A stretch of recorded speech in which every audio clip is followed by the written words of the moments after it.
Morning, everybody. I now call to order the Teachers and State Employees Retirement System and the Local Government Employees Retirement System Board of Trustees meeting, January 29th, 2026 to order. Thank you, everyone, for being here. Appreciate the time and attention. Thanks for all the board members, particularly for being here in person. I really appreciate that. Why don't you join me in the Pledge of Allegiance and the salute to the North Carolina flag. Allegiance to the flag of the United States of America and to the republic for which it stands, one nation, under God, indivisible, with liberty and justice for all. I salute the flag of North Carolina and pledge to the old North State love, loyalty, and faith.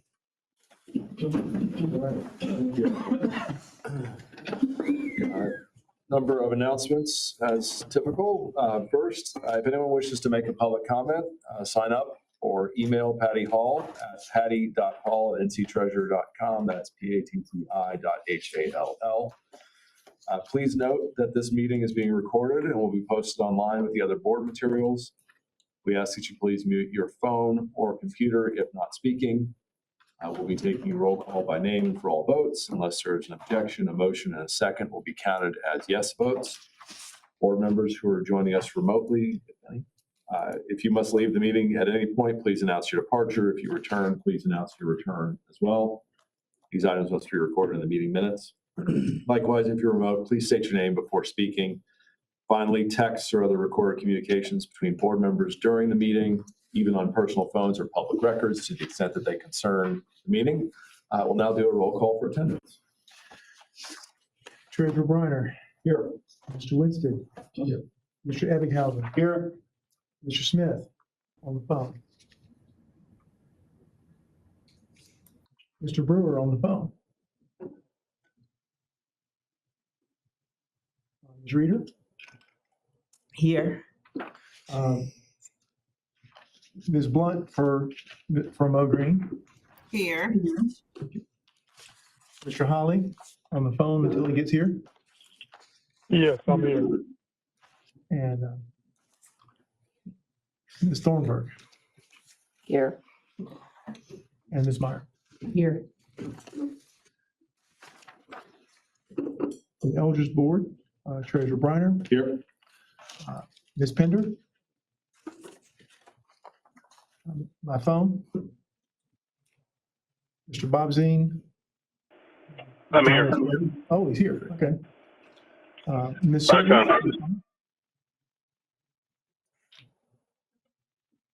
Ms. Certain. Here, present. Mr. Dearman. Here. Mr. Morse, we don't anticipate. Mr. Brewer by phone. Ms. Blunt from O Green. Here. Mayor Vaughn, we don't anticipate. Ms. Thornburg. Here. Sit here. Ms. Thomas. Here. And Mr. Wade. Here. Uh, All right. Quorum? Yep. We have a quorum for both boards. Fantastic. Okay. All board members, could you please take a moment to review the agenda?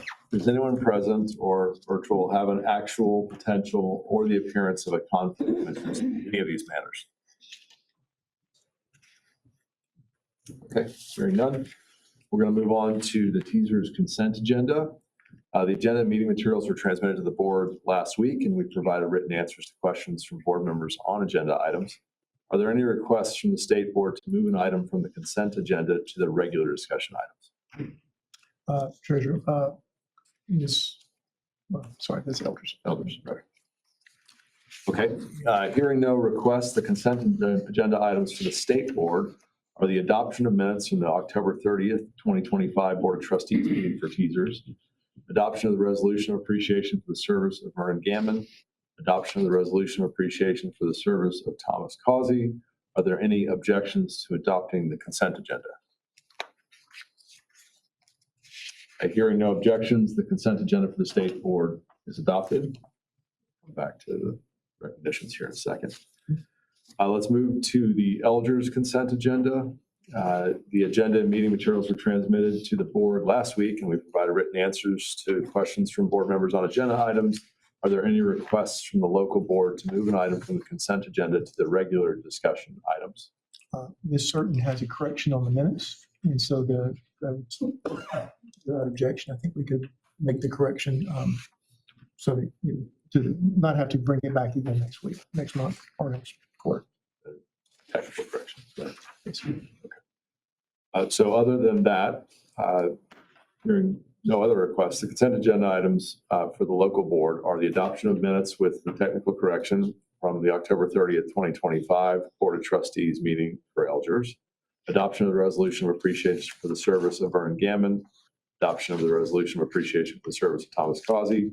Are there any objections to adopting the consent agenda as amended? Okay, hearing no objections, the consent agenda for the local board is adopted. Okay, we'll move to state and local systems updates. I'm going to turn it over to Sam to discuss the Public Pension Coordinating Council awards. These are actually one of my favorite things to do. And so I'm gonna, they all look alike, they just have a difference. We have different systems names on them. So I'm gonna pass them around so everybody can see them and get a feeling on it. As you know, we are one of the largest retirement systems in the United States. We're in the top 5 or 6, depending on how you want to count, whether assets, people, employees, however you want to count it. And we're also one of the very few that's able to get these awards on a consistent basis from our professional association, the public pension. It's the 3 major public pension organizations come together to coordinate these awards. Each award has 2 components: administration and funding. And so for administration standards, you have things like employee and member handbooks, website, communication, access to a counseling center, access to ask questions, and then certain benefit provisions that should be standard for pension plans. Those are all in the administration. And on the funding side of the awards, you have requirements to be on track to actually fund the system in a reasonable number of years. And that's really important as we talk about the experience review later in this meeting, because we are one of the most responsibly funded, and we have a very good approach to keeping our system fiscally whole and stable. And so we were able to meet every criteria. We go through the awards each year, and there's a long list of things you have to check off to make sure you do it, all the systems. And so we're very proud to be able to do that. I think there's maybe 1 or 2 other systems in the country where all of their different plans are able to meet the criteria. So, thank you very much. And so wanted to call your attention to those and present to you. The only small problem this creates is this team has won so many of these awards, we're running out of wall space to hang them. So we should all be very proud of that, but we're going to find another wall for you. Thank you, everybody. We look forward to it. So, Tom Conley? Yep. So, we on the consent agenda, you also had 2 resolutions. One was for Vernon Gammon, and we lost Vernon to cancer in December. Fortunately, go to the funeral to represent us and speak to the family, let them know we appreciate his service. And so we'll transmit the resolution to him and to his family in honor of his long service on the board. And so I want to make you aware of that. But I do want to call up my predecessor, Tom Causey. Because when Tom retired last year, we managed to let him get out of the building without bringing him back to a board meeting all last year. And so this is a guy who led us for 5 years. He built the staff that I walked in as a director, and knowing I didn't need to change anything. I didn't need to worry about having a team in place because he put the right team together. And I want a picture later too.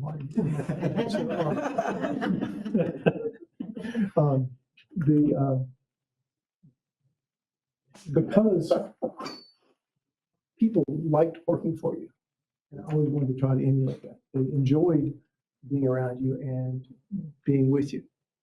And that's been the case since you walked in the building. The only person retired after him is the guy that hired him. He said, when I hired him, I knew we were hiring somebody special as a member services counselor. And he worked his way up through the system, through almost every job in the division, and did them all well, including being the director. In fact, he was the 12th director of the retirement system. Oh, boy. Since 1941. And you guys know that makes me number 13. And so with that, Tom, we want to present you the resolution that the board just did and give you a chance to say howdy to everybody. Because we have missed you this year, and don't be a stranger. We had to miss you for the 6 months, for the first 6 months anyway, which we never saw it, I promise. But thank you. Wow, thank you.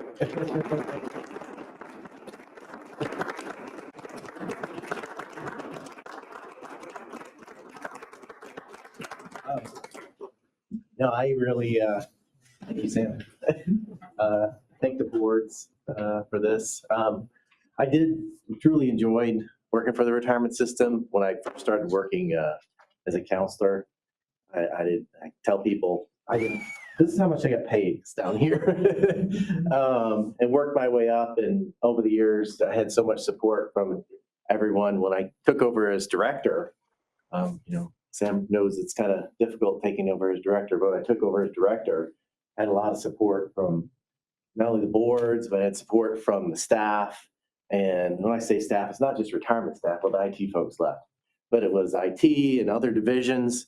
They all were there. Anything I needed, people were there for me. And it really was all these great people. And it's great that when I come back here a year later, that I still see the same faces, in the corners, working for us, back here, the same folks, because we hired some really great people. And they're the ones that really, kept it going. And, without them, I couldn't do what we did. And it's just been fantastic working for us. And it's weird stepping back into the building a year later. And it doesn't seem like I've left. It's still the same smiling faces and people giving hugs and shaking and getting updates from people's families and stuff. So it's wonderful. And just want to thank everyone. I know you got a long meeting, so I don't want to keep rambling. But thank you. Thank you. Thank you. Thank you, Tom.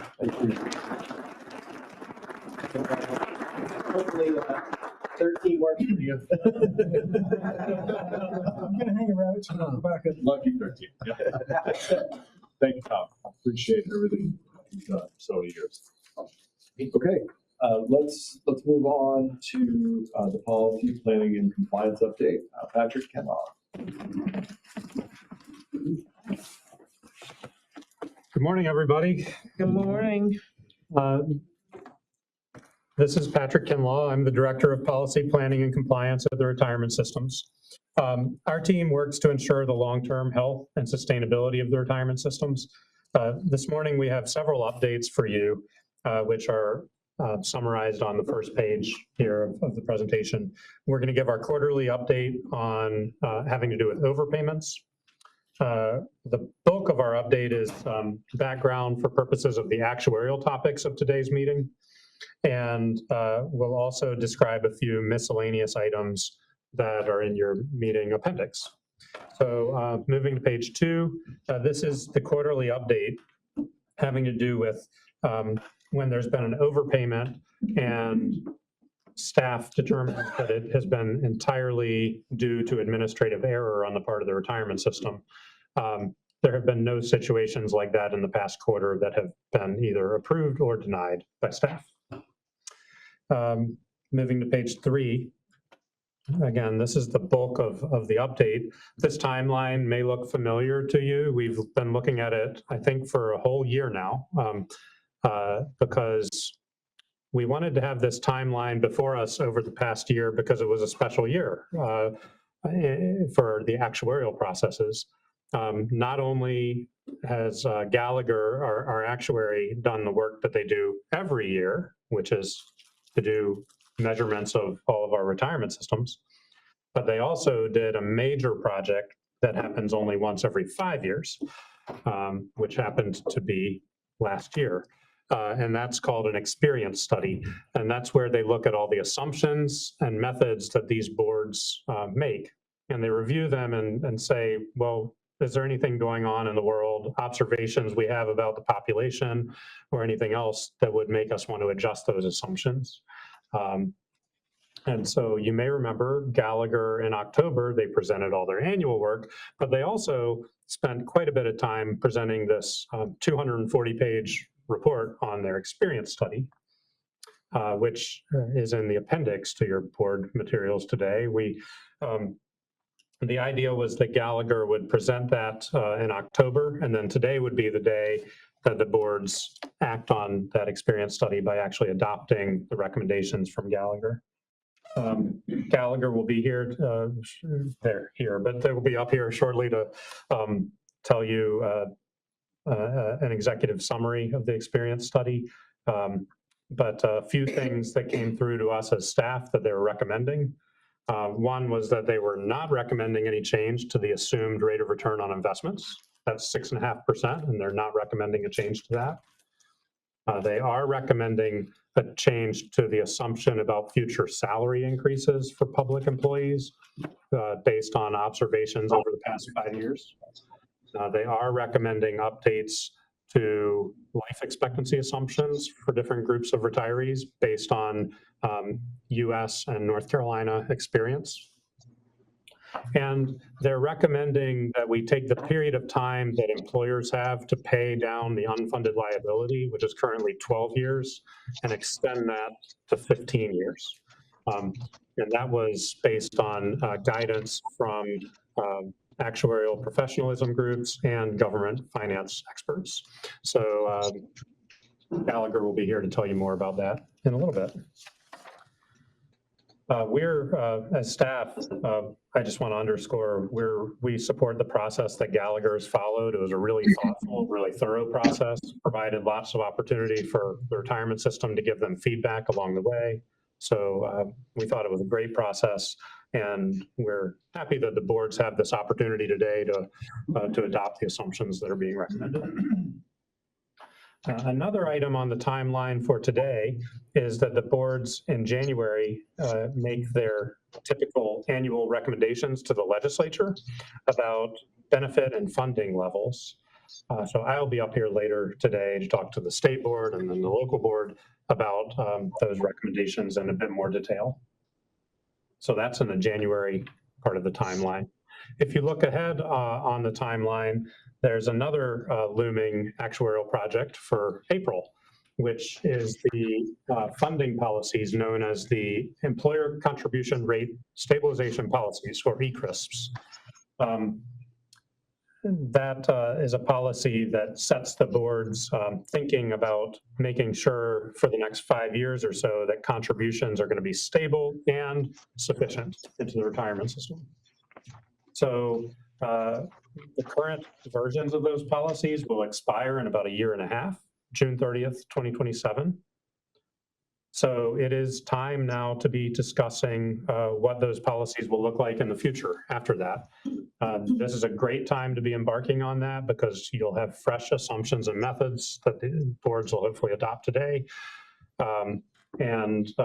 Also early enough that local government employers will have time to know what the policy says for purposes of their budgeting for fiscal years in the near future. There is yet another sort of actuarial project going on in the background that's not on this page. It's more of an investment project. But it's called an asset liability modeling study that the investment authority team has been doing. The Gallagher team and I have been providing liability side support to that study. And that's going to inform the investment authorities thinking about asset allocation in the investments. I mention all this to you because over the past few months and before that, there's been a lot of actuarial work going on. And although we're excited that the boards have the opportunity today to adopt the assumption study, we've had to operate on a premise in the meantime that the assumptions and methods will be adopted. So that gives the actuaries a basis to do their work that's been going on in all these ways over the past few months. And before we move off this page, I just want to connect the dots to the Public Pension Coordinating Council Awards that Sam talked about earlier. One of the things that those awards demonstrate is the funding discipline that these boards show, but also that the legislature and the local governments, everybody involved in this process has shown over the years. We got 900 local governments and a legislature all having to deal with budgeting, funding, and it's remarkable that for such a string of time, we've been able to say we're meeting all these standards for funding. But part of the discipline involved there is doing all the right things with these actuarial processes, doing the experience study once every 5 years, taking the professional guidance from the actuaries, making truthful recommendations on what's needed for funding, and then on the legislature's side, coming through with those contributions that are needed. So we know that's not always easy, and as staff, we're really grateful to the boards and everyone involved for your role in that process. Moving on to page 4, just a few things that are in the meeting appendix that I'd like to describe what they are and why they're there. The first one is an addendum to the legislative memo that was presented to you in October.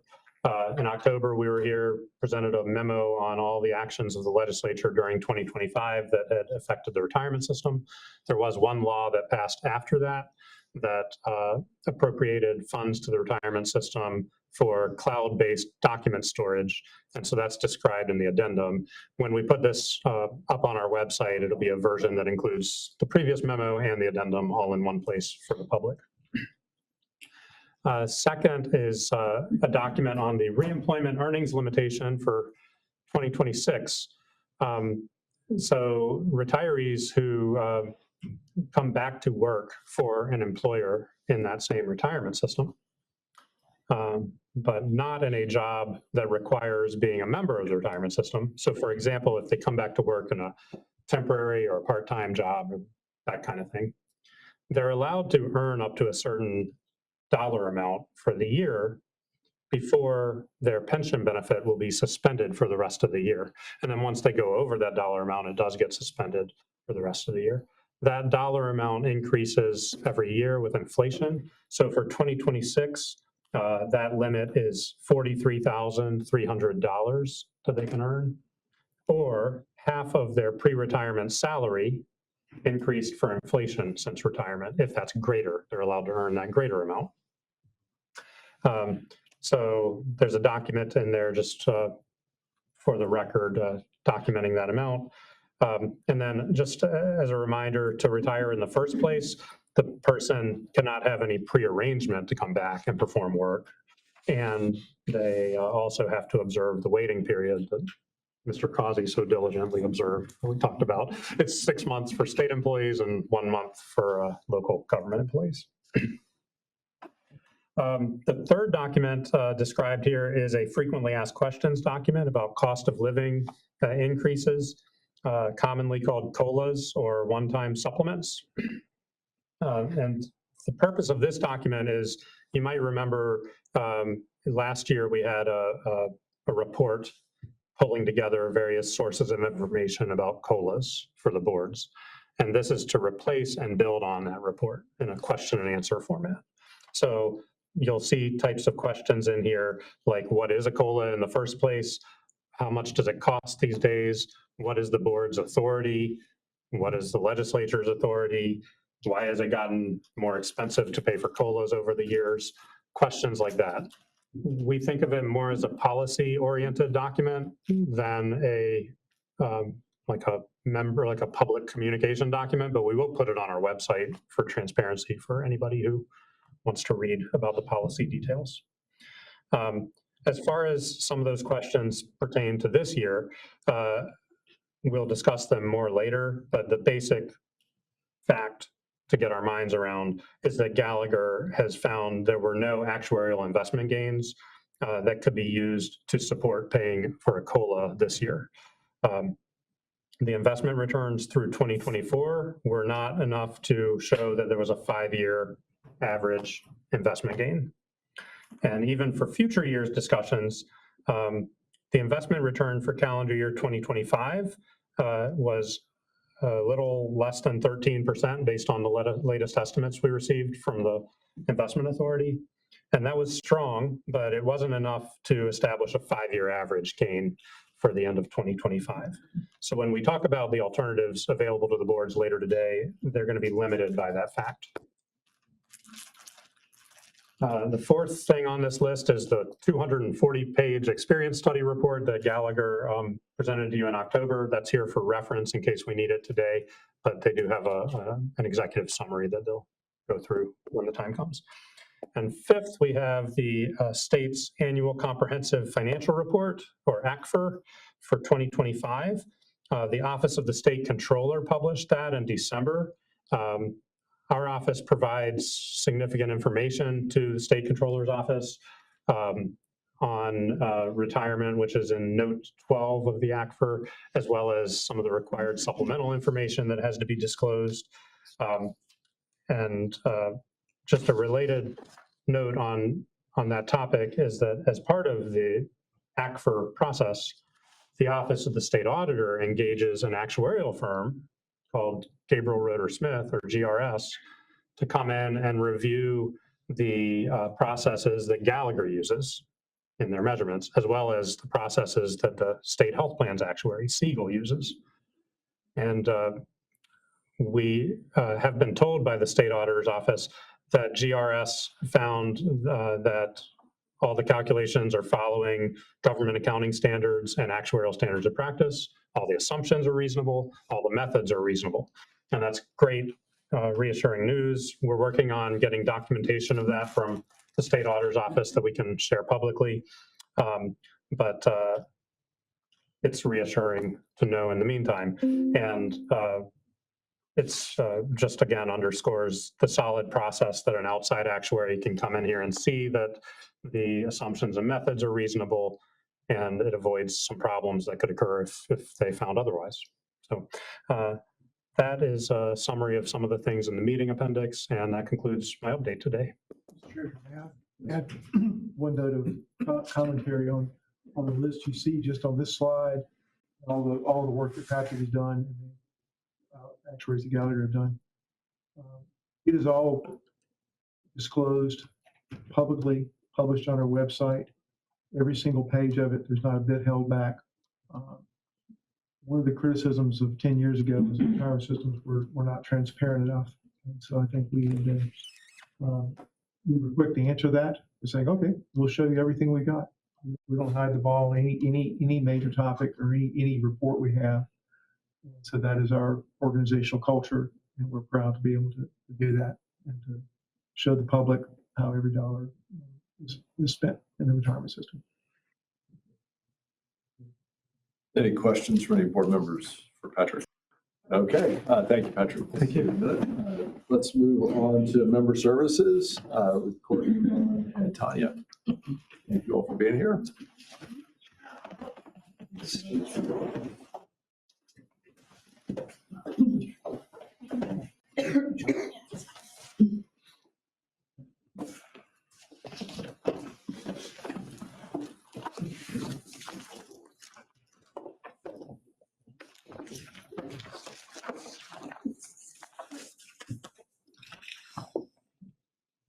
Good morning. I'm Courtney Carter, Director of Payroll Services.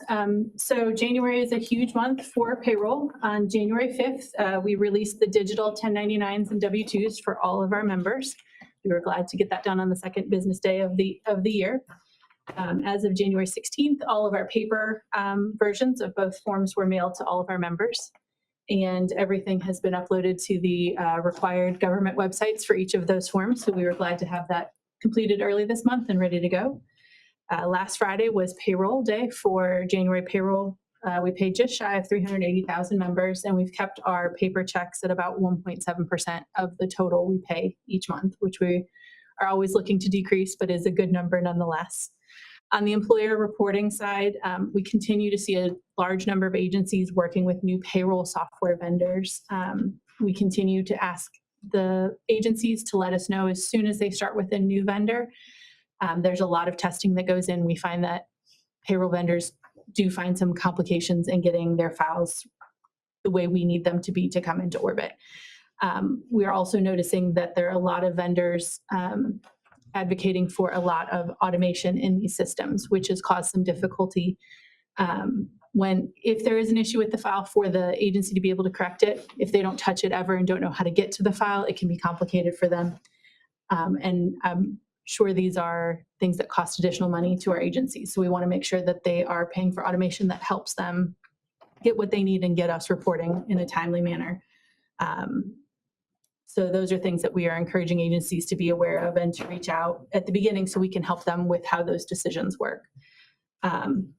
We will talk about ID.me later, but for our agencies, their logins will stay the same. There will be a separate employer login section that they can click on. It'll be on the main page, but we don't want them worried about, they will not have to go through ID.me to get in and send their reports. They will use their current login information, but there will be a separate tab for them to do that. That's everything for payroll, unless we have any questions. Yeah, one color commentary, after all the tax forms and all the things that have to go to the IRS and the DOR and Department of Revenue and all the things that Courtney has to do by dates certain in January. She walked in my office and said, "We've told the government everything they need to know." That one moment in time, yes. I have a question. Yes. So currently, when an agency switches their payroll system, they don't have to make sure that it will coordinate with Orbit or with the retirement system before? They do. It should be part of their process, but we find that sometimes it's an afterthought for them. They're worried about getting their payroll up and running, and they don't think about the monthly reporting maybe as early as would be helpful. And so then that can cause delays because they're scrambling to then get that report done. So yes, they should. But that's why we ask. But it's not a requirement? I don't have a way of requiring them to do that. Okay. But yes, it is, because if they can't report to us, then there are penalties for late reporting and things like that. So that's why I've brought it up in several meetings, and we have it in the employer monitor regularly to remind our agencies, hey, if you are looking at a new vendor, please let us know as soon as you can, because it does take time. There's a lot of data in the files that they send us, and so they need to be able to map those properly from their vendor to our file. I had a meeting yesterday with a new an agency that's moving for exactly that. We spent an hour yesterday, and we'll probably spend an hour tomorrow going through what the payroll vendor has and what their payroll system has and what we need them to be able to send us. It takes more time than I think some agencies are aware of, because they've been with the same vendors for a long time, and they just download that report every month. They send it to us. It's simple from their perspective, and they don't always realize how much work it takes on the back end for their IT with the new vendors to get it set up the way we need it to.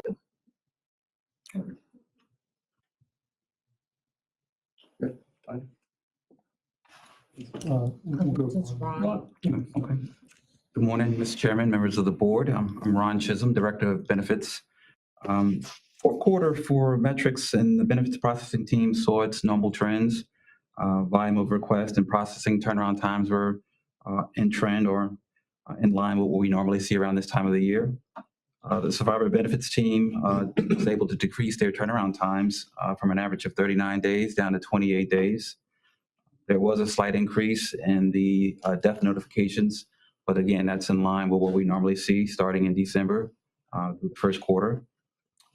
Retirement processing received an average number of requests for the quarter, and a slight increase in their turnaround time from 30 days up to 33 days, which is just above our goal.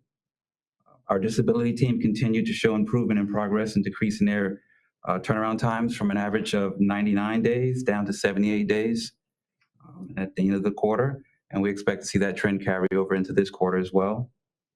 Lastly, the refunds team continued to exceed their turnaround time goal in processing refunds in 20 days or less.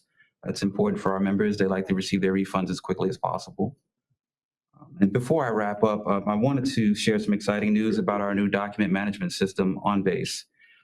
That system was implemented successfully and on time, January the 12th, without any major disruptions to business. And there are very few enhancements that we're working on right now, but the business is operating successfully, and we're very proud of the system. It's working as it should. And we've been working on this for almost 2 years now, and we're happy to see it come to fruition. So I want to thank all those involved, the project team and everyone that helped us, our IT partners that were a big help in making this happen. And I'm just glad that we finally got it out of the way now. It's been a long time in play. So I'll be happy to take any questions if you guys have any. Thank you, Ron.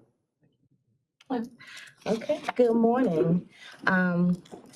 As part of Member Services Update today, we have invited Cheryl Johnson and Eric Ness from Alphanumeric to speak with us to provide a high-level overview of an assessment done of our counseling center. We've also invited our communications manager, Christopher Ellie, to provide a quick demonstration of ID.me. I want to give you guys a quick overview of what it'll look like from the members' point of view when they go in effective February 1st. Okay. Alphanumeric is a local company that specializes in contact center enhancement, improved efficiency, and supreme effectiveness. We originally met with Alphanumeric in August to discuss our business model, ways to help improve our members' services experience, assist with call volume, and provide relief to our counselors. In November, we began working with Alphanumeric to iron out our strategies to help us become a more efficient and give our members even more customer service. So we partnered with them and helped them see our side of our business, and they in turn gave us some feedback that they'll share with us later on today. So I will go ahead and give you a quick summary of our metrics for the last quarter, and then I will bring Eric and Cheryl up to give you a quick executive summary. Is something wrong? We're going to have to displace their presentation for a little bit later than that. But Okay. We'll bring that at the right time. Okay. Keep going. Okay, so if they, what we could do is jump to ID.me then after this? Yes. Okay, so I'll go ahead and give you some brief summary of our metrics, and then we'll invite Christy Farrelly up to provide a demo of ID.me.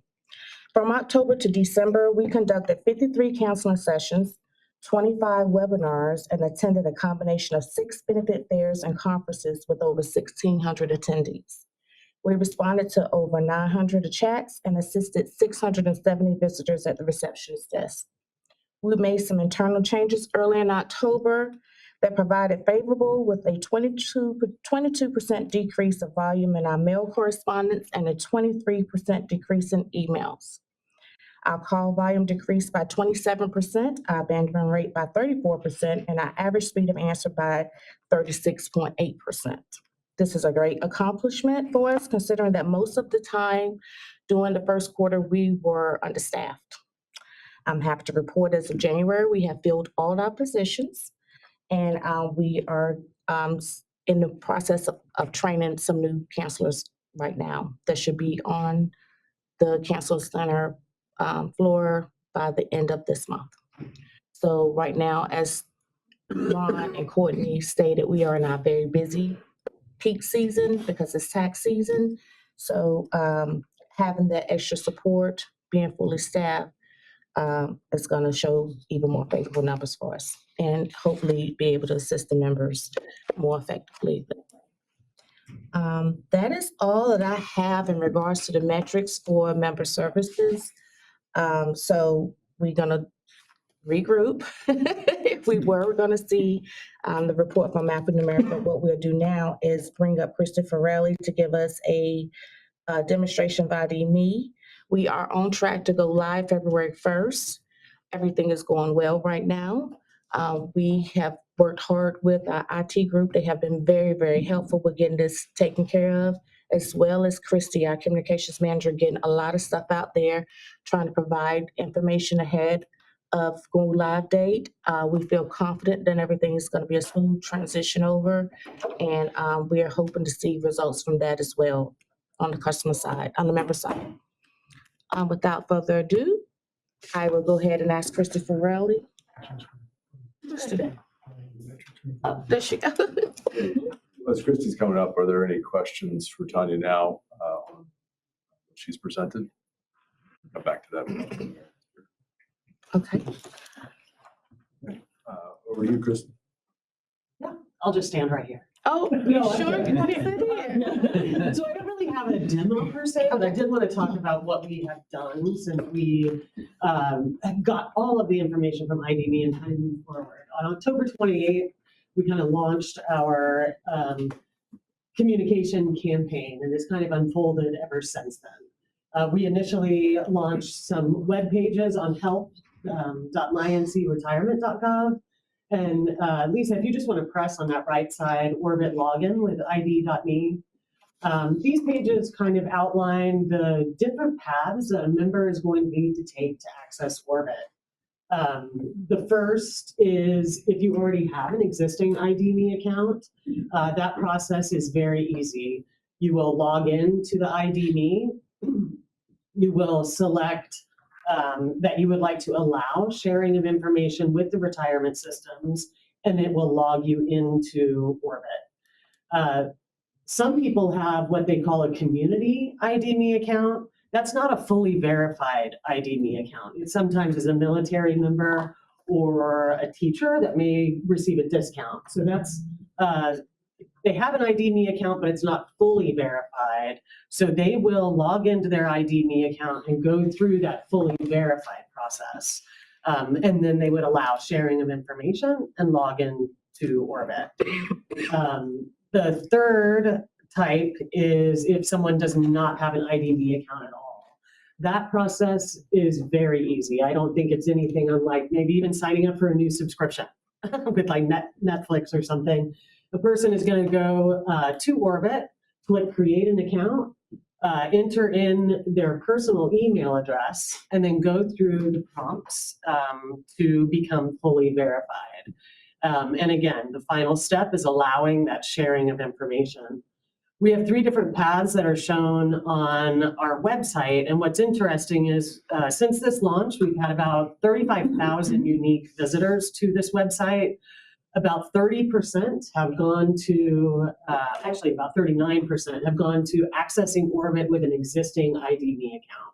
So not exactly wonderful statistical numbers, but but it is kind of a guide, something to kind of guide us about what to expect. About 20% have accessed, create a new ID.me account. As a part of the verification process, you can do this 100% online. And again, it's not complicated, but we know that there may be some retirees that might need additional assistance. So part of the process is allowing for in-person verification. You still start the process online to create that account, but then you can make an appointment or find a UPS store location that you can go to bring your documents to be fully verified in the store at a kiosk with the help of a store associate who is authorized to help out with this process. About 4% of people have taken a look at that page. Again, that's just kind of an indicator of how many people might need help or what path they're going to take. We are ready. We've been communicating since October 28th. In January, we sent out robocalls, robo emails to all contact numbers that we had in Orbit. So that has gone out. Employers have received newsletters outlining the change. And I think we're ready. There's been a lot of social media campaigns. There's been some commentary, and there's been a lot of support. So I think it's a very exciting change that's going to allow certainly member services to focus on what they do best, which is focus on making sure our members are retirement ready. Thank you, Christy. Yeah. Any questions? Please. So I was just wondering, when you look at the login, the Orbit login with ID.me, and it says access with existing, and you talked about the verified account. If I go there and I already have an ID.me account and I don't know that it's not verified, does it tell me that I have to go and be completely verified or totally verified? Yes. So when you log in, you'll have to go through that fully verified process. Okay. Yeah, it will guide you through that. And there's some steps right here you may be prompted to fully verify your account. Okay, very good. And it kind of outlines what the community account is, because some people may not realize the difference. Right, and that's where I was going. Yeah. Because I didn't want to create more call volume for you. Exactly, and it is important to note too, you can only have one ID.me account. You Yeah. cannot create two. If you do, there will be an issue, and you'll need to call and stop one. But we've tried to be really clear with that as well. Awesome, thank you. Can you guys speak to what happens if someone does call? I'm sorry, can you, John goes first. Go ahead. Oh, I was the confusion from the emails that went out. When it talked about your current password being your identity, and I think that was the question, what is your identity? I understand ID.me and how it normally works. Yeah. That email just was confusing. Are we putting something else out with either pictures or links to here with better instructions, or? Yeah, we do have links here, and that kind of coincides with like a larger campaign as well, that I hope other people are listening to and reaching out. I did see your email. I totally understand where you're coming from. And yes, so, we're making sure that people understand the Orbit password is not your new password for everything, but that the ID.me, your identity becomes your password essentially. So I was only one of the 400,000 who didn't understand it. Yeah, That's a good thing. That's a good thing. As long as they're not calling it- 0.0001%. Hey, I'm good. I was only worried that. No, where there's one, there's another. So I always appreciate feedback. Yeah. Thank you. So can Ryan and Christie, could you guys tell them about the escalated tickets if we have to put something in that's someone's a really bad situation, someone can't get an ID.me? What's our level of access to get ID.me though? Well, and also first, I do just want to point out, it's not even about escalation. There may be people that have questions along the way, and ID.me certainly has that support available. And we have links to that support, which would start with a chat. A member can open up their own ticket. It does start certainly with that initial login. The member must have that initial step of creating an ID.me account. And then they can call. Yes, so if a member calls the counseling center for assistance with ID.me, I want to be very clear that we cannot access ID.me system.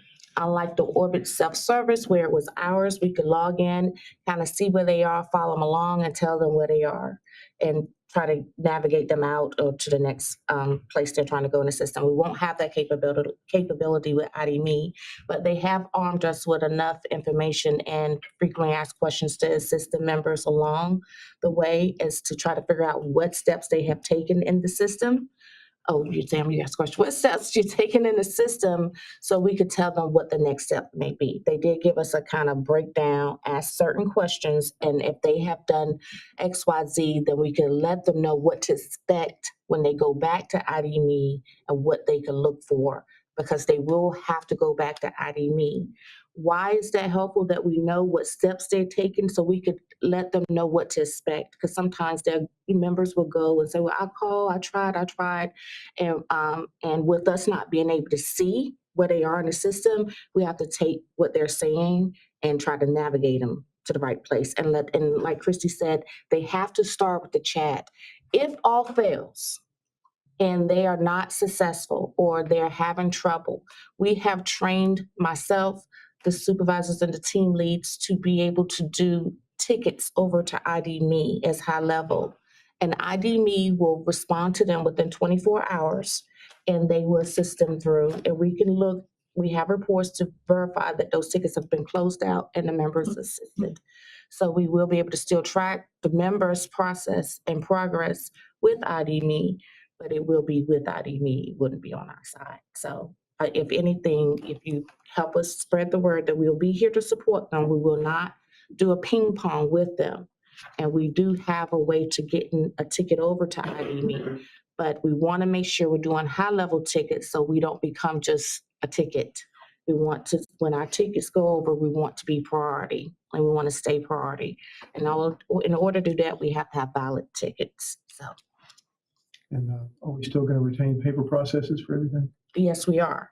So if a person does not want to do IDME, we cannot force them. However, in order to get our Orbit self-service, they have to go through IDME, but they do not have to do IDME to continue their benefit process. We will still accept forms. I will go ahead and address this in case it comes up. Right now is not a way for a POA to do a account with IDME for a person. At this moment, they will need to continue to do paper for the member of their POA. We have spoken to IDME and Patrick, for compliance to figure out what we can do in regards to that. But right now, as it stands, to get an Orbit self-service, they have to have an IDME account. To finish their benefits and get benefits, they could just do paper if they choose not to. Questions? I think at one point you estimated for me that the percentage of call volume that represents password confusion or password resets is like 15 or 20% of all the calls we get. Is that about right? Yeah, the Orbit self-service, because there's no help desk for it, it just housed right into the counseling center. So it is a large call driver for us, trying to help members navigate through the system, get in the system and show them what they are. And the one thing about the Orbit self-service system, we can log in beside them and mirror them. So it did take longer on those calls. Not only were there more calls because of it, and then there were longer calls. And then to be transparent, we kind of put some things out there that kind of was conflicting to the members that drove the call volume, which was that change I spoke about in October. Once we recognized that, we corrected that, and that did decrease our numbers tremendously. And I email a correspondence through mail and call. So yes. So as we think about how we're always getting better, applaud the team for leading like ID.me to help with that. We should see material impact to our member experience and our ability to help the rest of the members who don't have password questions as a result of tools like this. It's the commitment we have, not just to accountability, but to continuous improvement, which I really applaud the team for leading into this way. And we'll hear from alphanumeric as well. So, Yeah. Thank you. Thank you. Thank you. We're still not here. We're still not here. Why don't we move to, since I see Kevin, why don't we go to the investment update and then we'll come back to that. Okay. Thank you. Thank you.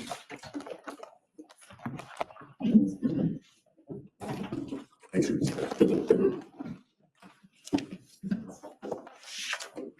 Good morning. Good morning. Pleasure to be here. I'll be addressing three basic things this morning. Updates since last talked to the combined boards in October, I guess. So I'll talk a little bit about the standing up the North Carolina Investment Authority. As you're aware, early in 2025, one of the first pieces of legislation General Assembly signed and the governor, General Assembly passed and the governor signed, was establishing the North Carolina Investment Authority to take over the responsibilities for the investment of the retirement assets as well as other assets that had previously been with the treasurer. And then I'll give an update on performance, and then I'll talk a little bit about the asset liability study that we've been working on with our board and where that might head. So if we can go to the next slide. This is the timeline we've been working against for setting up the North Carolina Investment Authority. And we've had two board meetings. It's a 5-member board chaired by the treasurer. So we met in November, had the board approve a number of foundational policies, charters, the budget that takes us through this June. And then in mid-December, we met and took up some analysis of the asset liability study to look at potentially changing the asset mix between stocks, bonds, real estate, other types of investments for the retirement systems. And then January 1st of this year was kind of the watershed mark for when the actual duties and responsibilities and powers for investing the retirement system dollars and other assets moved over to the new organization. So we're moving along pretty well. We have all of our employees and positions, our processes had been pretty well established to begin with, but we were paralleling what was necessary starting in early to mid 2025. And then all of our management policies are in place now. So nothing hit the floor. Everything seems to be moving fine. We still have plenty of work to do in terms of, excuse me, building out the team, particularly around middle office and back office activities, things like that, that traditionally we relied on the department for that kind of support. Later in February, we'll go to the NCIE board to make recommendations on the investment policy statement for retirement systems and any transition to move monies around to reflect the new asset mix. And then in May, we'll have our strategic plan and our budget for the following time periods, next 2 fiscal years. So we can go on to the next slide. For performance, it was a very strong year. We've don't have the final numbers in for December, but we estimate that we're up about 13% for the year as a whole, the calendar year. And you can see that's lifted some of the longer term numbers as well. So even for the 10 and 15 year, now we're north of the actual assumed investment return, but for the longer time period, we're still below that. We estimate about 16 billion in earnings for the year, so really strong in that sense. On the size pool we have right now, as of yesterday, we estimate we're at about just below 144 billion dollars in the retirement system. So it's continues to accrete very nicely. We rebalanced about 8 billion dollars in 2025. A lot of that was excess cash. Some of that was monies that were coming back to us. And we redeployed across a number of different asset classes. And of course, we furnished 1.6 billion for net benefit payments as well. No one can see the future with great clarity, but we're fairly constructive on the outlook for the markets and economies around the globe. U.S. economy is surprised on the positive side at the end of 2025, and there's a lot of momentum, a lot of changes that are coming through due to regulatory changes, tax changes at the federal level that are actually going to be quite supportive, we think.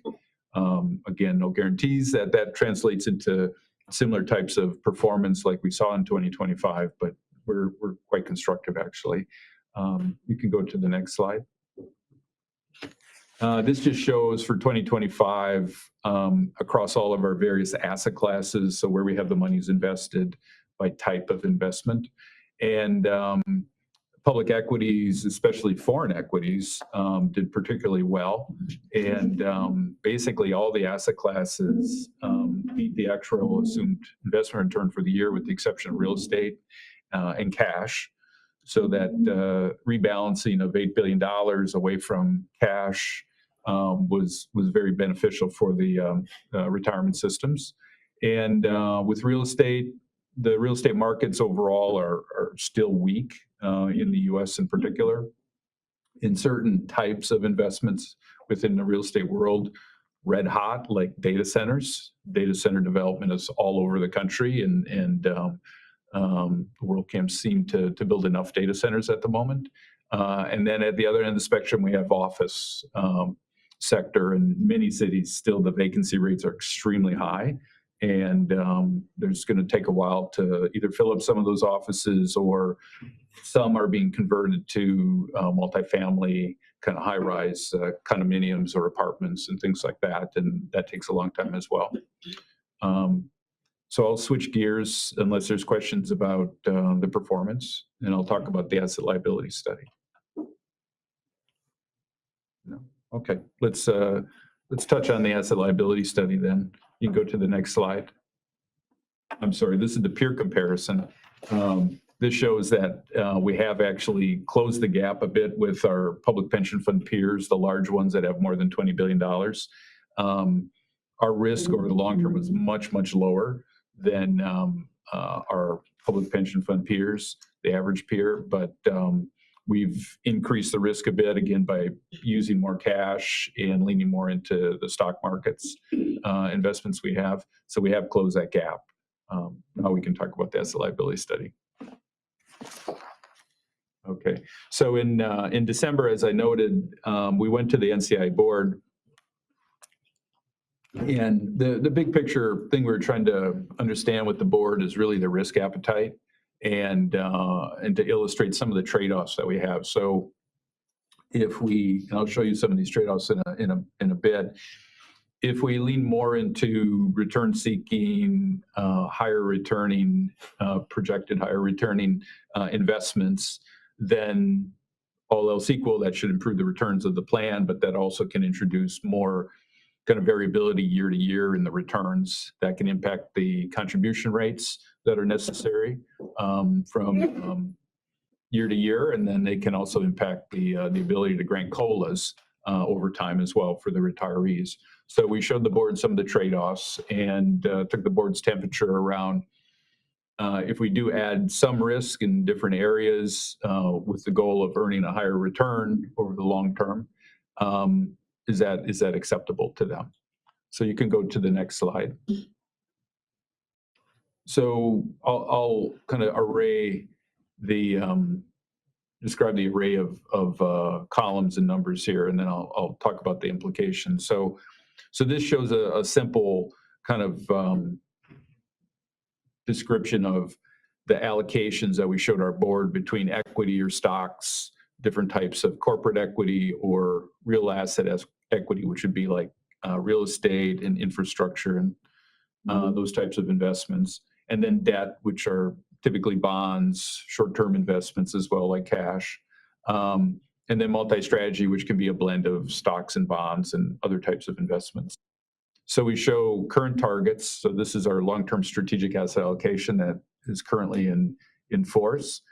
The proposed targets that we showed the board, and then for reference, the 2024 actual. So where did we start when we went into 2025 and forward? So what we've proposed to the NCIA board, and then we'll have a final answer in late February, is to take down our corporate equity allocation a bit for the retirement systems, add more in real asset equity, and notably there, what we're interested in and feel that there's good returns for the level of risk would be in areas like infrastructure. So these are typically very long lived investments. So you can think of them, the simplest along the spectrum are things like toll roads, right? So the toll road is going to be there for a long time, and there's contractual investment returns that are associated with that, or it might be pipelines through which natural gas or oil are pumped. It could be ports, so the ports don't move, and there are contracts around the handling of the materials that come through the port. And so we see this as an area where we could earn, say, 8 to 10 to sometimes 12% over long periods of time. And much of it is contractual. Oftentimes there's inflation adjustments in those contracts, so we like that as well. And then on the debt side, we would take down our allocation to the highest rated bonds, because frankly, those returns are not always the most appetizing compared to other alternatives. So if you go to the next slide, again, I'll try to describe what's on the slide and the main points. So this is a heat map. So we show a whole series of different types of outcome measurements that would come out of and this is for a 10-year horizon, out of different types of mixes of stocks, bonds, and other investments. Green is good, red is not, right? So that's the idea.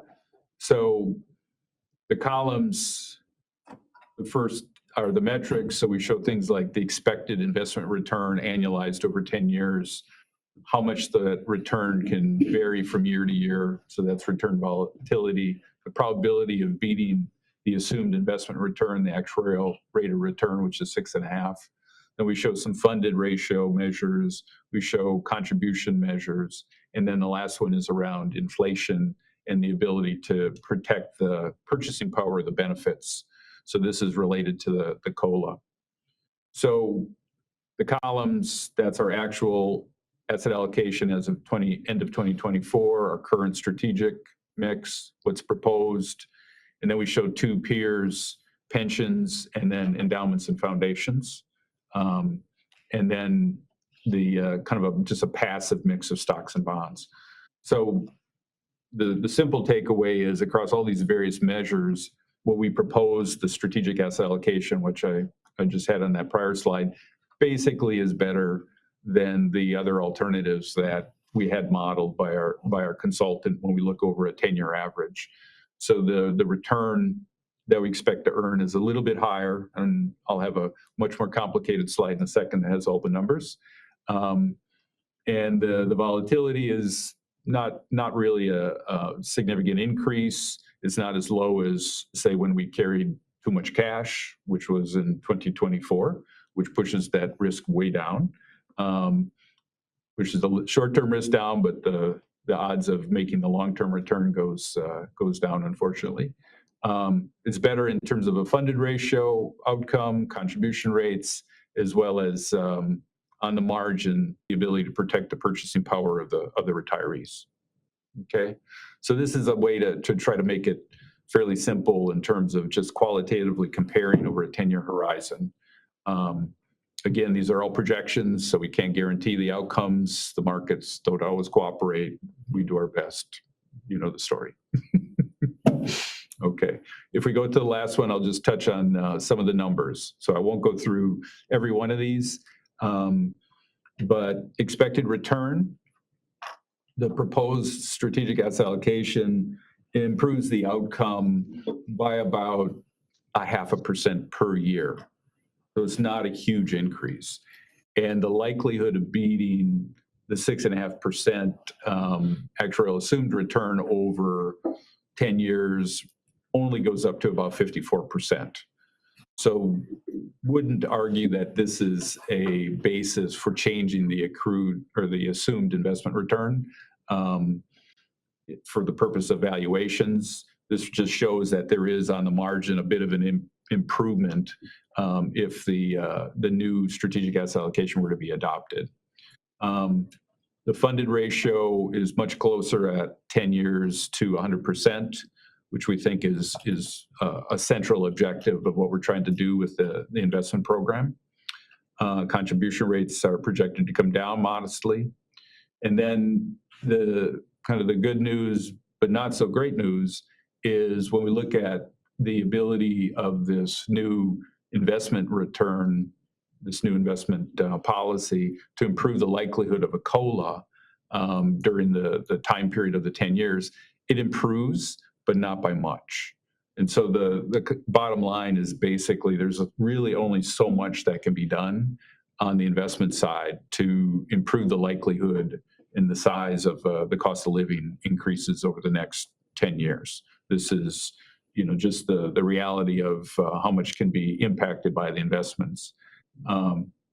If you look at what's labeled here as E and F peers, which are endowment and foundation peers, they have a much more aggressive allocation towards higher returning investments. And they have a long investment horizon similar to pension funds, but they have a much larger risk appetite. Even there, they produce, based on this model, the best outcome for the COLAs and preserving the purchasing power for the retirees. But even there, it's a very modest improvement. It only preserves about 17% or so of the purchasing power. So I'll stop there. A lot of numbers, a lot of detail. Happy to answer questions. I'm still going to ask, are you all going to invest in the precious minerals, or are you doing that already? So we have some investments in commodities across a number of different types of commodities. Precious metals would be a small part of that, but we have not allocated any significant amount of money towards precious metals.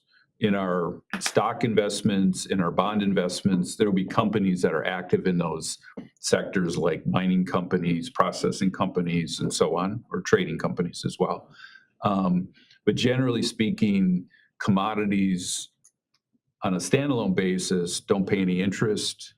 They don't have any kind of equity ownership so that you get a share of the profits or anything of that sort. So we tend not to want to allocate significant amount of monies to the precious metal complex, gold, silver, things like that. So indirectly, we have some exposure, but we don't have like real estate, we don't have an asset class where we allocate just to commodities. Did you want to?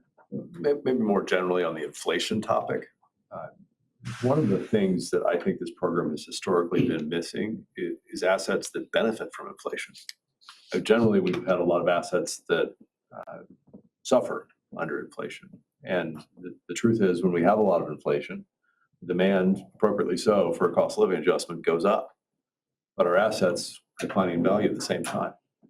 We can buy assets that if inflation goes up, that's good for them. Not good for a lot of other things in life, but it's good for those assets. And that's been a miss for some time. And to Kevin's conversation about infrastructure, about other real asset equity, it's one of the biggest changes in the proposed asset allocation. And it's because those assets have the effect that you want them to have, where they provide more return than you really need it. And that's in an inflationary environment. So precious metals will be part of that, but to Kevin's point, a small part of that, real asset equity more generally is going to be where we're going to allocate. May I ask another question? I know this is in the past, but I know it was an investment in the California banks when they failed and all that. I expect that's done pretty good. Just guessing. No. Yeah, and so this was another consequence of the higher interest rate period that happened as a result of higher inflation in the 2021-2022 era, where you had banks get the wrong end of that. And, again, we were in long assets that got hurt by inflation. Those California banks are a great example of that, where the long-term mortgages they owned that they thought were money good and probably ultimately were, got hit really hard by inflation in the intervening period and caused them to fail. Again, we've been on the wrong side of that balance, and they were a lot worse than we were, but there are ways to get on the other side of that, which I think we're definitely exploring. Yeah, excuse me. Sure. I had one more question, Please. and this is to do with the actual authority. When it was created, it created extra expense for the state, or did it? Are you keeping? I just wondered how it's working inward. I would say in the big picture relative to the size of kind of the responsibilities for the assets, so 144 billion currently, that the amount of increase in the budget that will occur due to hiring additional individuals, more research services, systems, things like that are really frictional. It's really a rounding error, to put it mildly. What we expect over time is that we'll be able to, by having a larger, more experienced staff, we'll be able to do things that had been outsourced and be able to move some of that in-house. And we've had a lot of investments. The lion's share of what we invest for the retirement system, as well as other assets for the state, are managed internally already. So we have a lot of experience doing that. But there's other things that we've historically done through external relationships, contracts, and so on, that will come in-house. And that will result in net savings. So I feel like the long-term impact, even the intermediate-term impact of having the new governance structure is not really a cost center. And the fees will be watched, and the fees will continue that we used outsourced.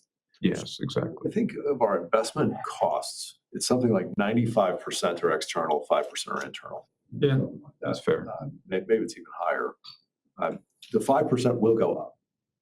Absolutely, full stop. We're hiring a lot more people. It's because the 95% will come down. That is a good trade on balance. But if you just look at one of those, the 5% is going to go up. I don't think we've tried to hide that from anybody, but it's going to be worth it because the 95% will go down. Thank you. So I was just wanting to go back to, you talked about the investment assets, and you'd mentioned toll roads, and you talked about some of the ports, and then you mentioned data centers. And so that made me wonder, when we talk about like broadband infrastructure or digital infrastructure, because those are not public utilities, is that considered part of the investment assets? Yeah, we certainly have investments in those sectors. And it would either be in what we call infrastructure, but some of it is also in our real estate portfolio as well. We have, so it'd be like cell towers and things like that. I mean, that's a simple example. We have, and again, there's many publicly listed companies that issue stock or bonds, and we'll own those as well. So it's pretty rare to think of a major economic sector that we're not invested in one fashion or another. Yeah, either through the public markets or through, in many cases, the private markets too. Yeah. Thank you. Going back to a question Ms. Pat had, what size staff are we looking to hire a huge staff, and what level of positions are those? Yeah, so I'd say like now the team is about 40 to 45 folks, right? 40 to 45 positions, way to think about it. We've looked at our peers, just to give you a kind of context of other large public pension funds. They would have about 80 individuals on their team to invest a similar kind of size asset pool, right, as the retirement systems. We're not trying to be like every public pension fund and do things the way they do and have the same size team. But my sense is over the next 3 to 5 years, we'll probably grow from our current size, maybe closer to about 60. So it's not a huge increment, and it's the specific skill sets that we need that really matter, right? So we talked about being able to move more investments internal where we control those. So that necessitates certain type of skill sets and expertise and experience. And so those types of individuals, I don't know how to put it nicely, they don't fall out of trees. So we take our time. We interview a lot. We have a lot of interaction with the broader team as well to make sure it's a good fit. They understand our process, what we're trying to achieve. And so we take our time in hiring folks. But, So in the past, we've talked about a lot of fees being paid out. So this is going to help narrow down yeah, exactly. some of those and bring it in. Yeah, and I mean, to the treasurer's point, oftentimes, and this happens a lot in the legislative world, is we would have a budget line item of 10 million, 15 million. That was about the sum total. And that's this tiny little sliver of the big picture of what we're trying to manage. But when you go through the legislative process, that's where most of the focus is, because that's what they have to process, approve, and so on and so forth. Our focus is on that big picture. So if we raise that 10 million, 50 million, whatever that number was, up, and we're able to bring the big picture number down, then net the plan can be better off as long as we're getting the same returns or better. And so that's our objective. Manage it like a business, to be blunt, right? We're in the business of creating profits so that more benefits can be paid on time, and hopefully COLAs can be granted over time as well. So we think we need to be very focused on that big picture and things that we can do better, more effectively, lower cost. Internally, we should do that. And that's where we work with the NCIA board around the budget and strategic planning. So we're thinking 3 and 5 years out, and that's the intent. You might touch on kind of as one initiative below investment grade fixed income and what we're thinking about there. Yeah, so we manage, I'm not going to get the number right, 80 billion or so, I think internally in bonds and cash investments for the retirement system and the state, as well as some local governments. And we've traditionally been focused just on the highest quality rated debt, U.S. government debt, some corporate bonds, and some mortgage-backed securities. And we should be able to also invest in slightly lower rated bonds, still good credit quality, where we don't expect to have defaults and things like that. But traditionally, that has been managed by outside firms under contracts.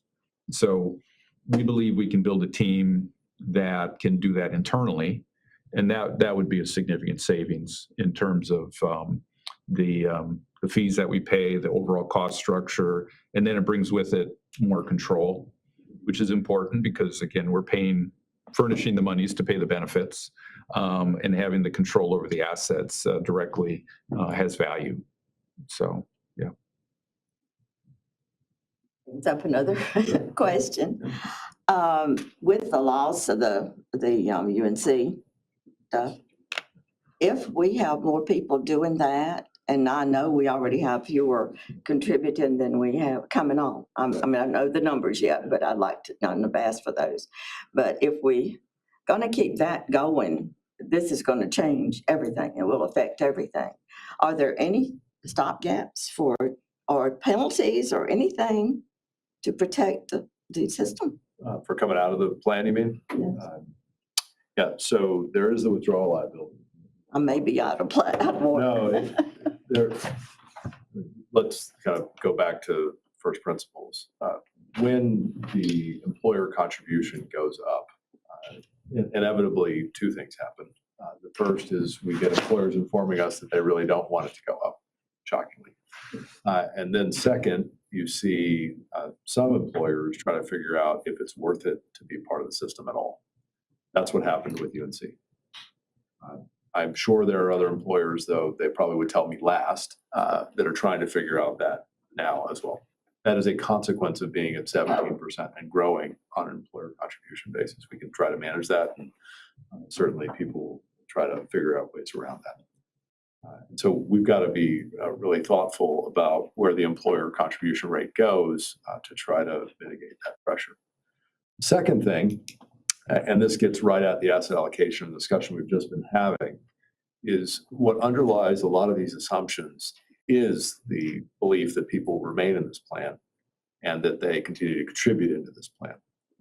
If all of a sudden you have new employees not contributing, which is what you observe when you give people a choice, some of them do choose defined contribution, and therefore we have less money coming in. The implication is that we have more money net going out, which means you also have to take less risk on your investment portfolio, which means you have a lower rate of return on your investment portfolio. And so there is a circle there that we have to be very careful and conscious of when it comes to employers being part of this plan going forward, because it has other effects which are also negative on the rest of the members. So there's a lot there, but yeah, there is that pressure. We're trying to manage that pressure through improved investment returns, through thinking about the actuarial assumptions that we'll talk about in a minute, to hopefully stave off some of the pressure to get out of the system. But do we have any penalties or anything, or?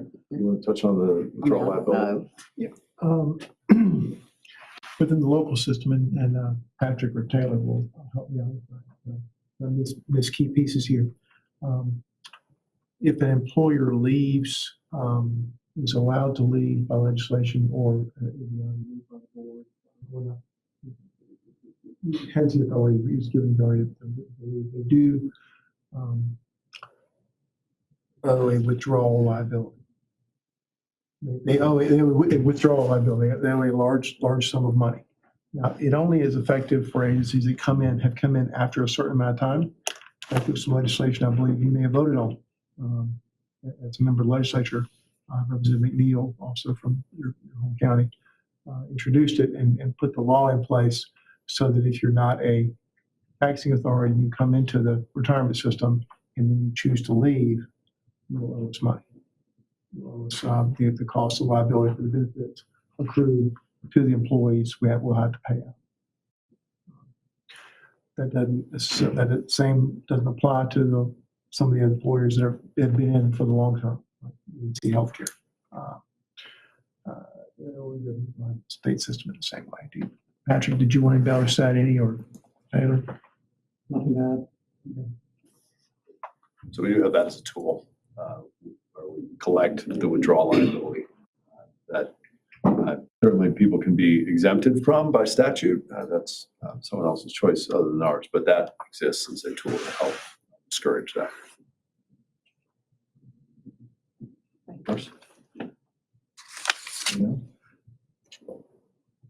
Thank you, Kevin. Thank you.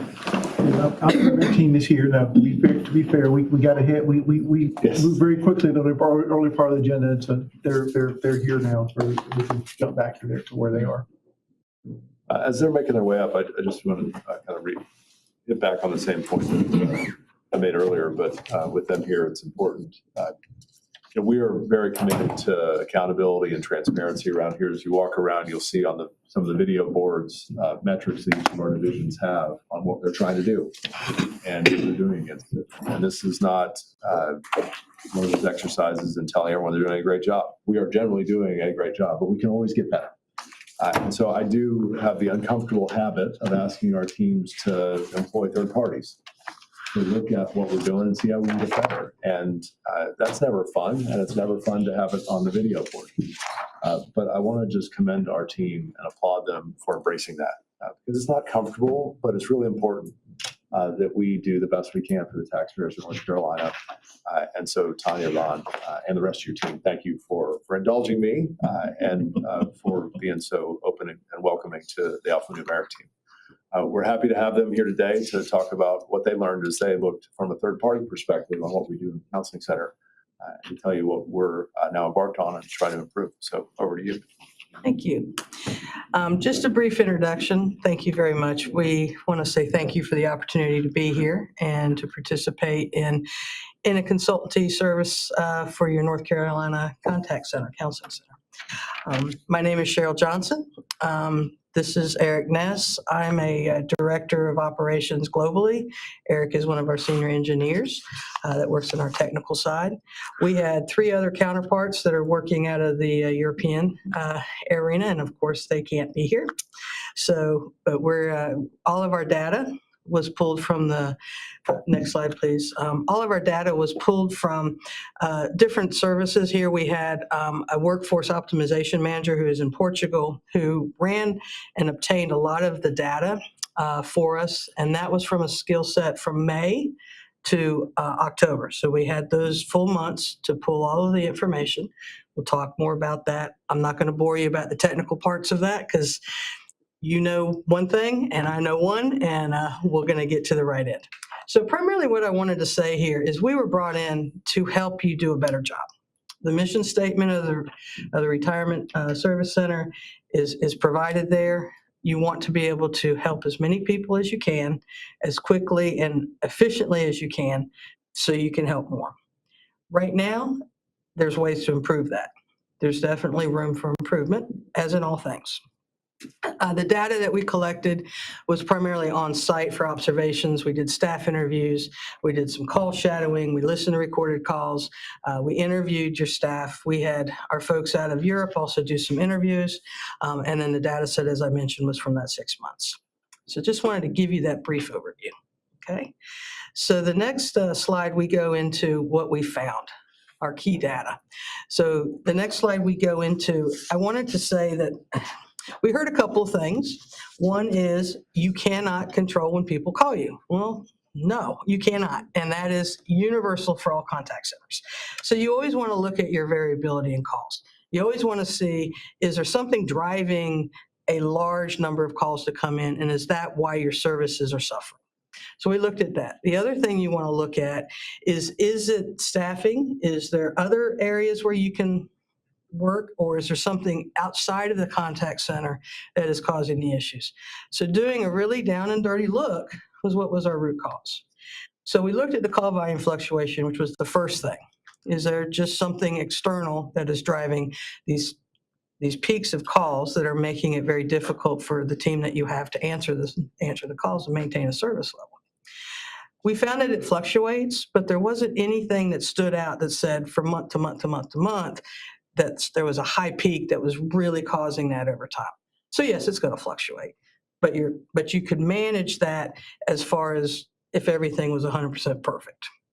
So the other thing we looked at was, are your agents, do you have a skill set level that is fluctuating? Do you have a lot of new folks on there? Are they having a lot of time and difficulty finding the answers? So were their calls taking a lot more time? Didn't see that. You've got excellent floor agents. You've got excellent people on the phone. They do a great job. Their handling time is AHT. Their handling time was roughly 10 minutes. That stayed consistent through all of that data set.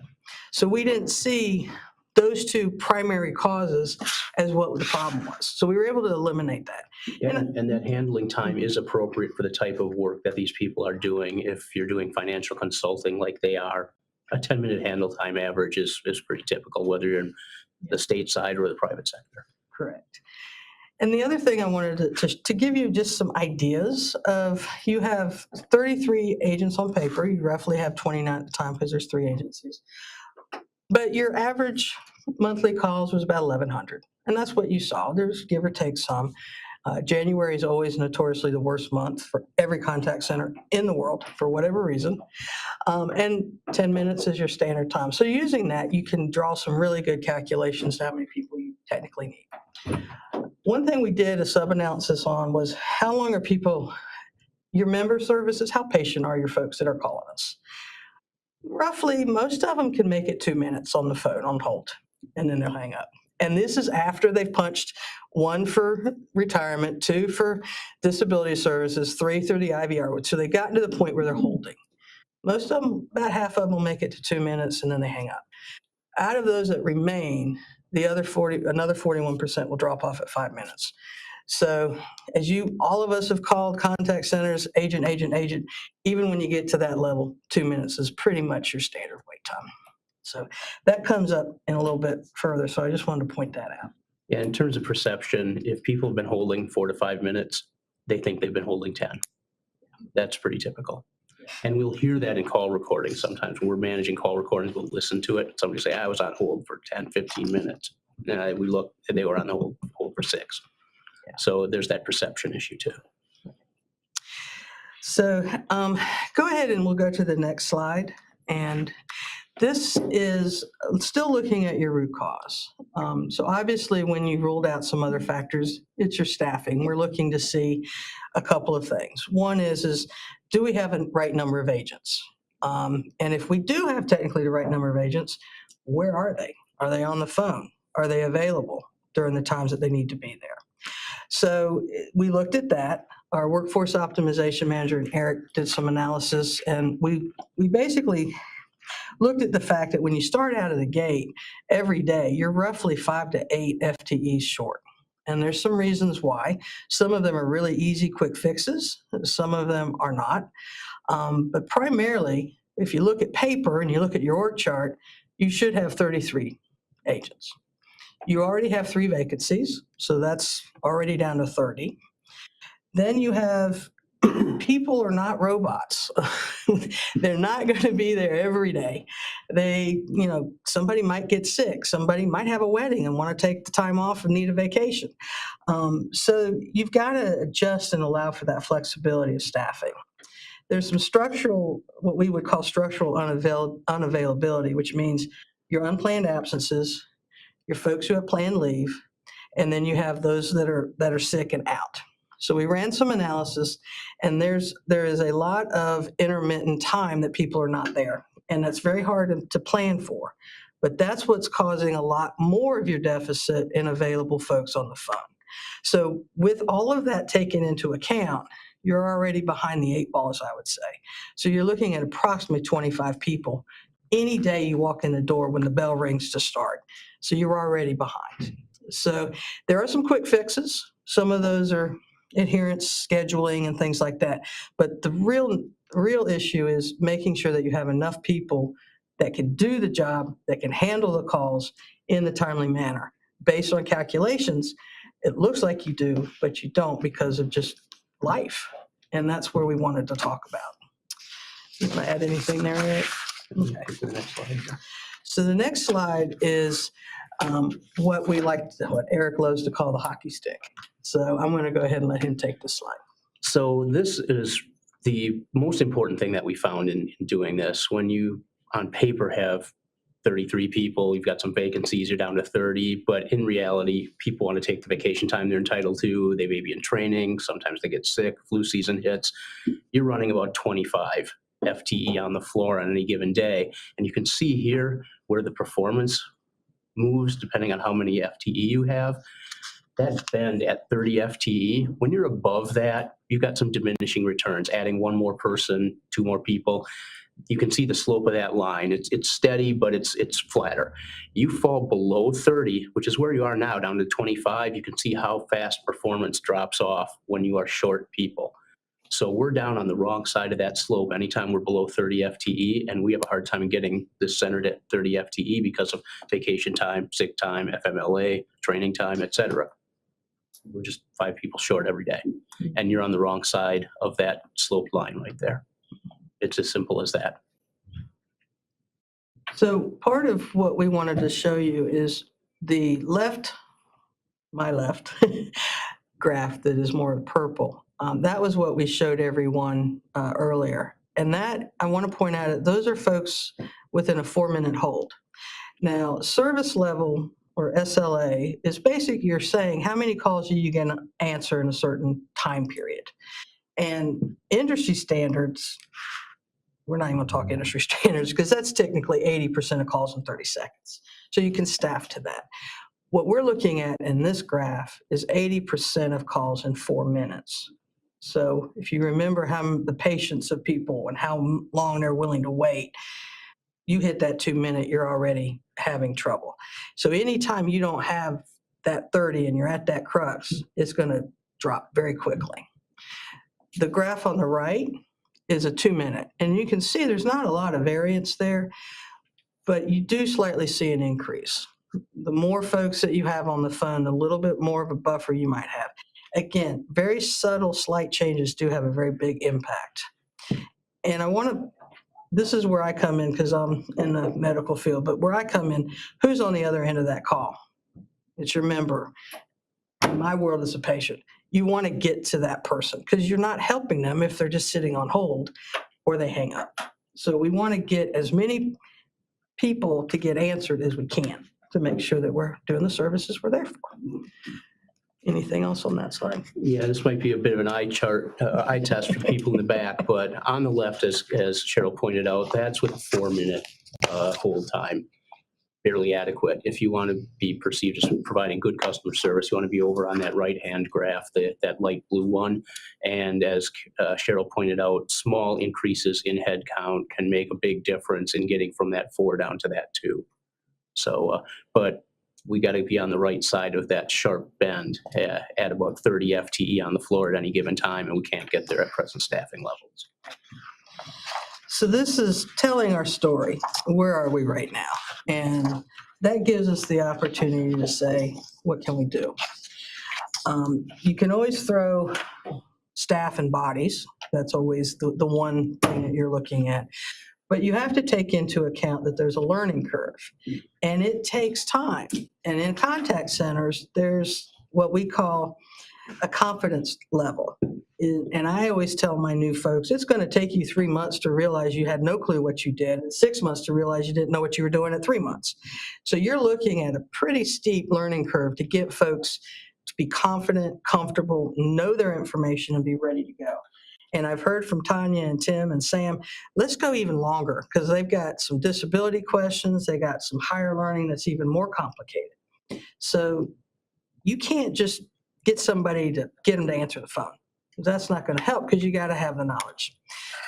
So we looked at a couple of things, and the real key is we've got to have a group of people who are well experienced who can answer the phone and help stop the bleeding. And that was where we came into your team leads because they are, fortunately, they've been with the team a long time. They are our leaders. They're very talented. They know the business. They know the jobs.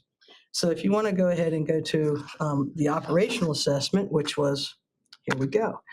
So looking at operationally, we discovered that there's a couple of things that really need to be looked at. And that's contact centers.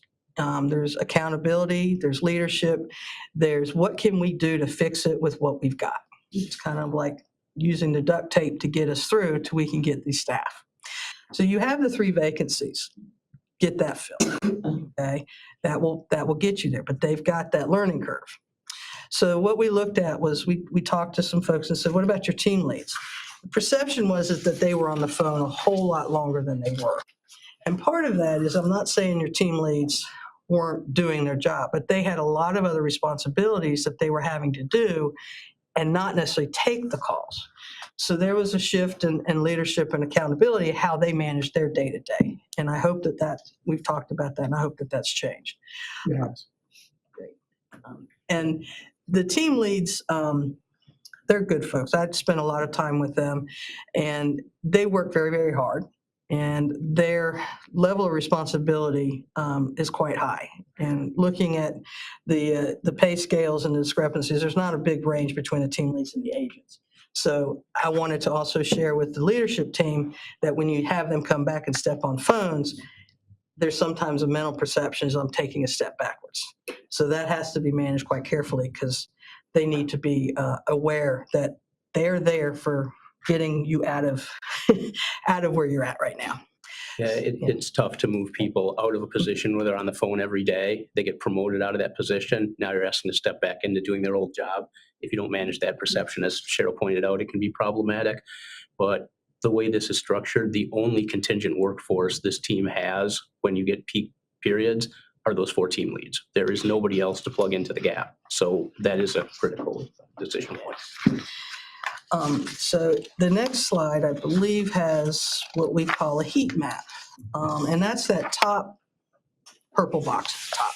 What that means is in these time frames is when most of your calls come in. The darker purple, that's your higher risk times. That's when your volume increases. The center has done a good job by handling lunches, which is usually Achilles heel for about every call center around the world, is they close. So they're closed down during lunches, but you still have people who have to handle that last call. So there's an occasional, delay in them getting back on the phones. It's a staggered effect. But what we looked at, and this is not the only solution, but one that I have used in a lot of my global desks is a manager on the duty. You have your working team leads.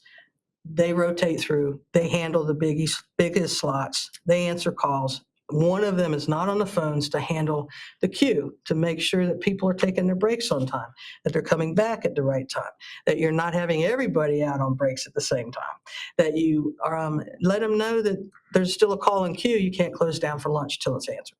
Things like that. Very simple, call center 101. There are other ways of handling this, and the team leads understood that there is a need for this, but they needed the structure.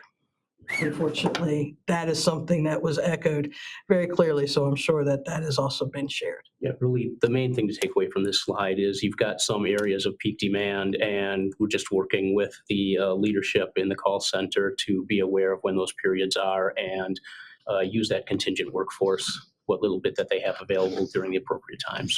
That's really the lesson from this. Yeah. And if you keep in mind, you still have the 3 new folks that hopefully are coming on who are in their training. So as they come in, you might be able to revisit some of this. But if you want to go back to our hockey stick, that 33 is the outer limit, and you don't have a lot of leeway. So this is kind of, like I said, to keep the boat afloat. Our next slide. So looking at what we saw is, I'm very worried about retention on your center, because you have a lot of folks that are working very hard, and there's a constant obvious need to work harder. You can't work any harder. They're already at peak. So, I was looking at some ways to build the retention. Recruitment, got to get some, staffing. We like to call it a bench, kind of have an ongoing, pool of candidates out there. Say, oh, we've got to, bring you in. Can you go ahead and interview? Can we go ahead and get started? So that's very quick. So you don't have that posting time delay. We also wanted to make sure that there were certain dashboards so that the leadership team knew exactly where they were at every time. They have some, but there's a lot of technology that can be used, really make their jobs and lives easier. So there was some suggestions there. Primarily the staffing gaps, and as I mentioned ad nauseum, you have to adjust your team leads. Those are your only staff that you got right now, so you need them. You also, there is a lot of FMLA on this desk. More than 12 out of the 29 people are in intermittent FMLA. Whatever, it's just hard to know when they're going to be there. So there has to be a way to manage that, because if they're going to, if they're going to be out, you can't let somebody else who's there off, because you can't let everybody off at the same time. So that's a tracking, and there are HR trackers for that. So there's a lot of what I would say simple fixes that do have a big impact. But basically, looking at the fact that your call volumes have increased year to year, more people retire, and thank God we live longer. So there's a bigger retirement volume. So you're going to continue to see those numbers go up. And if the staffing doesn't meet that, you're going to continue to be in this position. I believe our last slide has some recommendations, which is just what I have mentioned in the past. Workforce management is who did all of those fancy graphs for us. They're the ones that give us the data and the reports. They can do that every day. They can do that every week. They can do it monthly, and they can show you if what you've done is working.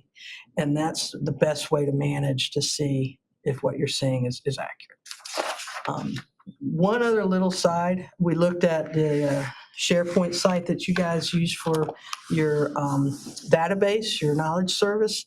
It is a team, a SharePoint site where it's entering in the title and it pulls up.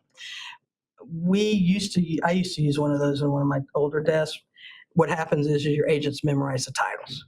So they find out that's what they need to find, they punch that in, but they're not getting the resources of what is new out there. So that's something to just think about in the future, to look at some of like what we would call an AI tool. Think of Google. You punch in something, you get a whole lot of hits.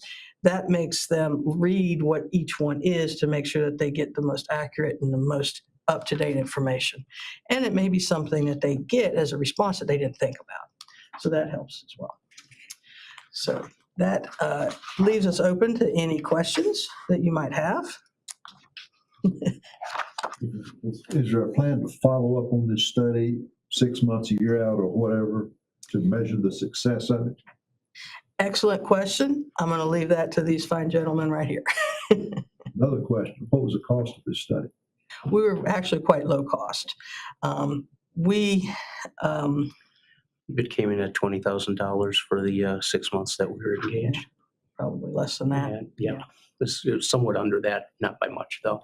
And we did spend a fair amount of time on the floor, job shadowing agents, observing, and also going through 4 months worth of call detail records. So I think the cost relative to the work we did was quite low for the state. Yeah, we budgeted 100 hours, and I can tell you I spent more than that.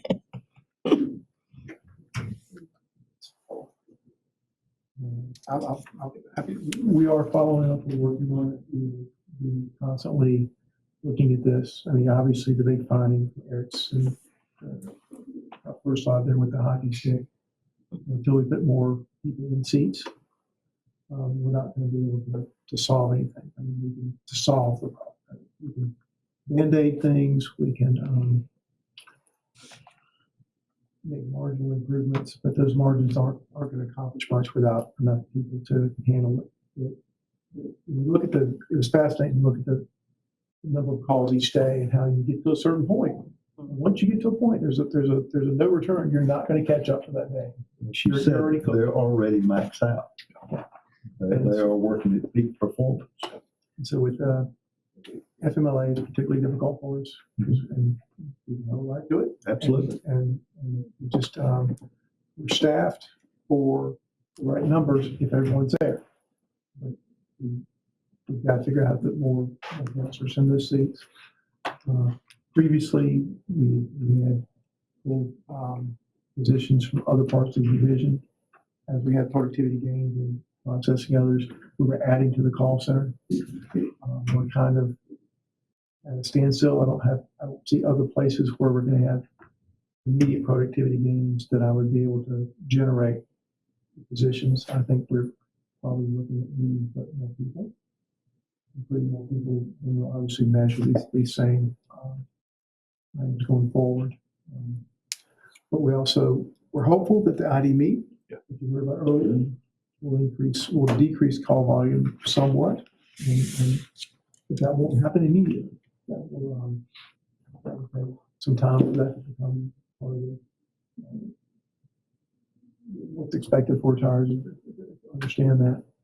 And then also you heard from Ron earlier, who talks about our new on-base. So that's our new workflow document management system, which we now talking about AI. Document management probably is our most fertile ground for productivity improvements on technology there, I think. But for the next 3 months, our metrics are going to be have to be going through a full reset. Because when we cut over to the new system, every workflow will set back to day zero. So we're having to start back over. We won't have really truly reliable metrics on everything for a few months. But we're absolutely going to look at it and look at as much detail as we can to see if we are getting any productivity from IDME and productivity from IDME and what else we're trying to do. But the answer is yes. The long-winded version of Lots of things were going through my mind with this report, but Sam, you said, the thing is we've got to put more bodies. So is the plan to ask the General Assembly for more positions coming up this session to help alleviate some of that, or are you just going to move people around within what you have now? And then you made a comment that they were promoted from here to there, and it's not much difference. And I'm wondering if that has some effect on retention problems, because it's not a big, I'm assuming, financial difference from here to there. Yeah, a lot And more then- responsibility as a team lead than as a call center agent, and not a significant additional compensation given the amount of extra responsibility they're asked to take on. Yeah. And then also with 12 people on intermittent FMLA, I thought, wow, if they all went out. And I know we can't talk about why they're on FMLA, but still wondering if it's because of the volume of work and the pressure of the burnout, is that's what's causing all of that intermittent. I can't comment directly on why it's going on in this center because we can't dig into that. There's Right. privacy. If it's HIPAA-related information, we just cannot look there. I have seen across the industry, though, if you got people that are kind of in that bookend generation, they've got aging parents to take care of, they may have kids in school, those kids may be on individual development programs, which is becoming much more common. You have people going on temporary intermittent FMLA just to go to those IDP meetings for their children's schools. So you have people that have a lot of burdens outside the workplace that may be causing them to use the FMLA program to take some time away from work to tend to family responsibilities. So there is some of that. Some of it may be medical and some of it may be systemic and we've talked to, with Sam's team about talking to the HR team. Are they volunteering FMLA as the first solution every time an employee contacts them rather than looking for what's the most appropriate solution to volunteer? So is there a systemic cause? Maybe, but I want to put that asterisk on there. We could not look into what's going on in FMLA specifically with this team. It's outside our scope and there's privacy concerns, but those are things the state may want to take a look at.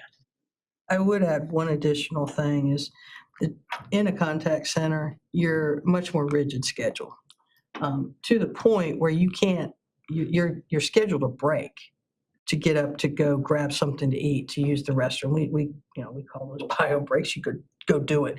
But there's a lot more rigidity. So the flexibility of the schedule could also be part of leading into that. So there are options to look at ways to help that as well. But to Eric's point, it is very difficult to really get into solutioning for that.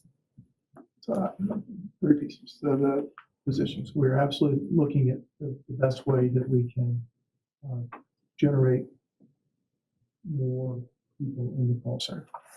If it has, whether it's a legislative request or whether there are other ways that we can accomplish getting people in the right places. We're going to first make sure that we've got the right number and the right goals. So looking at IDB and the productivity help, we hope to get there.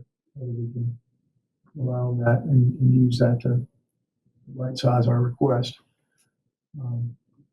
We're also looking very carefully at the salary differentiation between my layers. And this report helped me think, well, do I need to look at my other parts of the division as well? And I started looking, and I think I do. I think I have the same issue with the team leads and supervisors throughout the division. So I will probably work on it. I am working on a request to make some adjustments on that in the future. And then the third one, I mean, one of the things that I like to say that Tanya and Tim run probably the most humane call center that I've ever been around. I've been in that my previous life, I've around some of that as well. They are very attentive to employees and try to make a good work environment. And I think supervisors reinforce that, my team leads reinforce that. But it simply is, it's grueling to take the calls all day. And I think that, if you ever get a chance to sit in a call center and just imagine the full scope of things that are going to happen during a normal day. You may have the most angry person in the world. Your job is to make sure that you don't escalate them further. And try to keep them there because you know that they're angry because something really bad has happened in their life. They're not, as Treasurer Paul always said, they're not calling you looking for they need, they hear the report of death. They're worried about their future retirement. They have something to do. It's critical in their life, and those are very tense sometimes.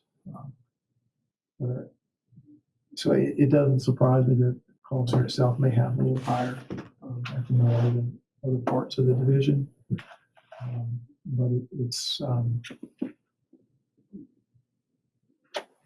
I do think it comes back to the volume. I think that we will see if we get to having the right number of people on the phone each day. I think it may almost correct itself. The work rate that I observed was significantly higher than I typically find when I do these sort of management by walking around observations. I sat in with some of the staff and observed them for an extended period, and you're generally going to get assigned the best people. But I also will then walk around and look at what everybody else is doing. And every time I'm walking up and down the rows, everybody was busy working, great deal of empathy being displayed on all of those phone calls, very high work rate compared to when I've done these types of surveys in other contact centers. So that team's to be commended for that dedication. There is a calculation that looks at occupancy, and industry standard is 70% is pretty high. This team is around 80. So that's why I said before that I'm very concerned over retention. You've got some excellent people that are doing a great job that have gone through the training, which is very intricate. You don't want to lose them. You want to keep them. And so if you can bring that down even 2 percentage points, they can breathe. And that makes a world of difference. Yeah, if there's one thing you can take away from our presentation here is that hockey stick graph that Cheryl referred to. You got to get the right number of people in here so you're on the right side of that inflection point. You're on the bad side of it right now, where every additional person that is away from their desk for that day is producing a significant drop off in performance, more pressure on the agents that do come to work, longer hold times. You got to get up on the right side of that bend. That's what we'd like you to take away from this, if it's the only thing you take away from the time we spent here. I was going to ask a question similar to Mrs. Reeder, just about FMLA trends. And I know you said that we don't want to dig into the specific reason, but I'm just wondering, from an HR perspective, are we seeing similar FMLA trends within the other teams, the organization, and maybe across other agencies as well? That's ideal for you to answer. We're not seeing those kinds of FLMA trends across agencies. I mean, there are some specific areas where you see it higher than others, which may be attributed to things like burnout or, just overwork generally. So it does happen. I don't think it's a standard that we see. It spikes in particular agencies. Maybe some agencies are higher, that's a size thing. It's also, a type of job thing. So anywhere where it's shift work, things like that can make those numbers go higher. I heard some of the things that you said about, sandwich generations and, aging parents and those things. And I know that we talk at the county often and across the NCACC, the North Carolina Association of County Commissioners, about recruitment and retention. And we are seeing that in local government. So just wondering what that looks like for an agency and an organization. Yeah, I think it is part of what we're addressing. I think in general, if you looked into this as to how widespread is this, you'd find it to be more common in areas where people are tightly scheduled, like in this contact center. You're not doing your job if you're not on the phone, sort of a thing. You don't have the flexibility that a salaried person might have. I'm a salaried person. If I need to start at 10 instead of 9 and still do a full day's work, I can do that, once or twice a month or whatever that may come up. You have a person that's in a contact center where if they aren't sitting in that desk on that phone, the job is not getting done. They don't have that flexibility. They're going to be more likely to make use of like an FMLA option to gain it if they need it. And the other thing you might look at, I have to kind of choose my words carefully because it's a bit of a political hand grenade, but if you are the primary caregiver on the home front, you're more likely to have these demands on your time outside the workplace, and that's going to more likely drive the use of the FMLA program. So you'd probably find demographic differences if you were to look in workforces. People that are the primary caregiver on the home front are probably going to have more need for flexible scheduling, and in a contact center environment, that is harder to achieve because of the nature of the work. But I do want to add to that, it can be done, flexible scheduling. It can be done. There are ways around that. When I first started off in Contact Center 101 as an agent, I had to go from Garner to RTP to work every day, and I had to be there at 8 o'clock. I was in trouble. My abilities to get there were traffic, and this was 20 years ago before we even had I-40 with 2 lanes. So, but what I did is I begged for the 10 o'clock shift so I could start at 10. It solved my problems. You don't necessarily have that, but you can look back and you can start thinking, where can we build in some of this flexibility for our folks? And where can we, if I can't get them on the phone at 8, but they can come in at 9, I'll let you do that when you need it. But that is a bit of a hand grenade to some point, because then you've got other people that want to do it too, and they can't. So that's where some of the structuring comes into. But, it is really, really difficult to meet that. In a private sector environment, this might be a little bit easier to solve too. If you remember that heat map slide we put up there where those afternoons, especially Monday, Tuesday, and Thursday, right after lunch or right before lunch is when you take a lot of call volume. If you could bring on long-term part-time people who come in and work a 10 to 2 shift, for example, but with close for lunch, that might not work so well. But if you could do like a 1 till 3 or 10 to 12, maybe find some additional work that has to be done in that part-time schedule. I would, if I were in that position in the private sector, I'd be looking for, can I find long-term part-time people that want to work part-time and will stay around long enough, because it takes 6 to 9 months to train them to a minimum standard. I would look for that. state hiring and labor rules may prevent a solution like that. But that's something we talked to Sam about, and he's looking into. Is that a possibility? How could you get a small contingent workforce that covers that heat map, so you're not hiring a full-time person to cover a part-time need? So those are things we did talk with Sam about, and he's been working on that. Thank you so much. Good conversation about organizational efficiency and retention and recruitment. What's the hours for our call center? We employees report at 8. And we turn the phones on at 8:30. And we take a lunch at 12. 11:30. And then we close at 5. And then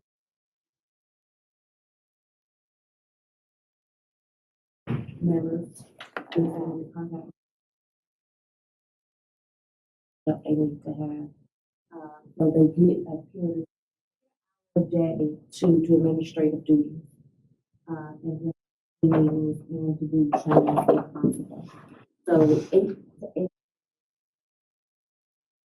Check their inbox, they will get responses back from appointments in Lawrence Street to either finish service their members' account or make a call back to the member. As well as that's when they also have time to either have a team meeting with their team, or if they have a team engagement or a training. So like, Or they're putting documentation in the system, as what would happen in the call, what was done. right. So that the hour is split up in 2 phases. Morning and one part of the evening. That sometimes that, depending on. Cheryl stated, we have calls in the lunch. So stagger lunch, but we get that. Yeah, an important point there that I wouldn't want to get lost is that admin time also includes when they're making their outbound calls for callbacks. So they are on the phone. It's just a phone call they initiated rather than an inbound one. Yeah. That's still phone time. So that is still work being done. Yeah. Any other questions? Thank you very much for your Thank you. partnership. Thanks to the team. Thank you. Engagement. It's a great discussion. It's an improvement, I'm sure. I'm anxious to see that. Let's take a 5-minute break. We'll reconvene here at 11:15.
All right, let's call everyone back to order. Get to the executive director update next. Over to you, Stan. So I have managed to say almost everything I was going to say in the middle of everyone else's presentation. So really what I want to let you guys know, another one of the things I'm going to be doing this year is I'm listening to, I'm going to go meet with the largest employers and some of the smallest employers and ask how we're doing. Because we do want to get better. But I also want to take the message to them of what they have and who we are. $9 billion directly to the state economy last year. That's more than 20 billion in economic impact with a modest multiplier impact effect, which I actually is questionable in some circles, but I believe in retirement system it's a little more than that because our retirees actually spend their checks. You know, they live here and they spend their money each month. So we're important to the state's economy. We're either the second or third largest payroll in the state, depending on how you consider Social Security. So it's either Social Security, Walmart, the university system, and the retirement system. The largest payers in the state. We retired more than 17,500 people, which is goes up every year. So we provide some stats to Pat on the net each year. She may use some of those. Our call center, along with the other division that do direct outreach, talked to 321,000 people last year. Our IVR system, the press one to continue. A lot of the things you can do online, or you can do on IVR, or things you can get copies of things that way as well. We served 335,000 people with the IVR system last year. And Orbit self-service, which we're now moving to online, we had 2.6 million successful logins to Orbit. 2.6 million times people logged in to get something, to do something online. You know, some of those are people, you go through the return process, you do it multiple times for each step, but it's still, that's, we're serving a tremendous number of people. And I want our employers and stakeholders to understand just the magnitude and the scale of the state retirement system. And then one of the ones I didn't know until we started doing the on-base project was we managed 32 million electronic documents. Think about the number of file cabinets you have to have. The one I am very familiar with is the federal government retirement system. They never went to an online document management system. They have miles and miles of paper files in file cabinets in an abandoned salt mine in Pennsylvania. And people go in the morning, they never see daylight until the end of the day because they're working in a mine, in an abandoned mine full of paper. We used to have a floor in the old building across the street from the legislature where we had those paper files. I think the vision of understanding that we had to adopt technology was the right call for the leadership of the system at that time, because we would probably tripled those number of files in the time period since we've had them online. I will tell you, I learned the 32 million number by accident because we're uploading new documents into the new system, and the vendor thought, oh, it's just going to take a couple of weeks. Well, we'll be finished uploading the documents in May. May. Right now, the analysts and Ron's team that do the processing have their screens, have a split screen on inside a page of our IT system. Our IT team designed on the fly to let them see both document management systems until all the documents get into the new system. It's churning as fast as it can go to upload and do the version over. And it's taking several months to do. But we've talked about the funding stats. We've talked about the size of the system. We've talked about our approach to improving things. It all really does come down to our people. I'm happy to tell you that Tom said it without me prompting him. He's like, I see the same people. I'm very proud of the fact that the only person on the team that I've lost in a year is the one guy that hired Tom, who's retired. He retired. I've kept all the managers for the entire time. That's a testament to we made good choices of putting people in the right places. And we've lost just a few people during the course of the year.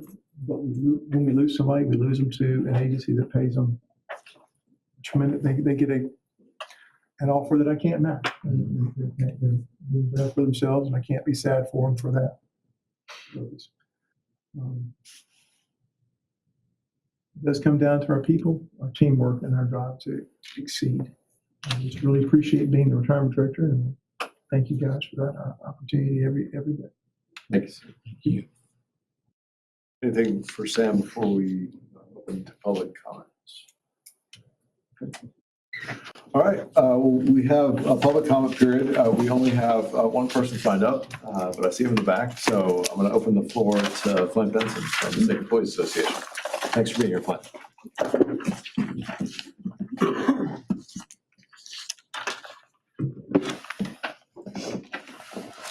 Good morning, Treasurer Browner, Director Watts, and the rest of the esteemed members of this board. Thank you once again for the opportunity to address you today.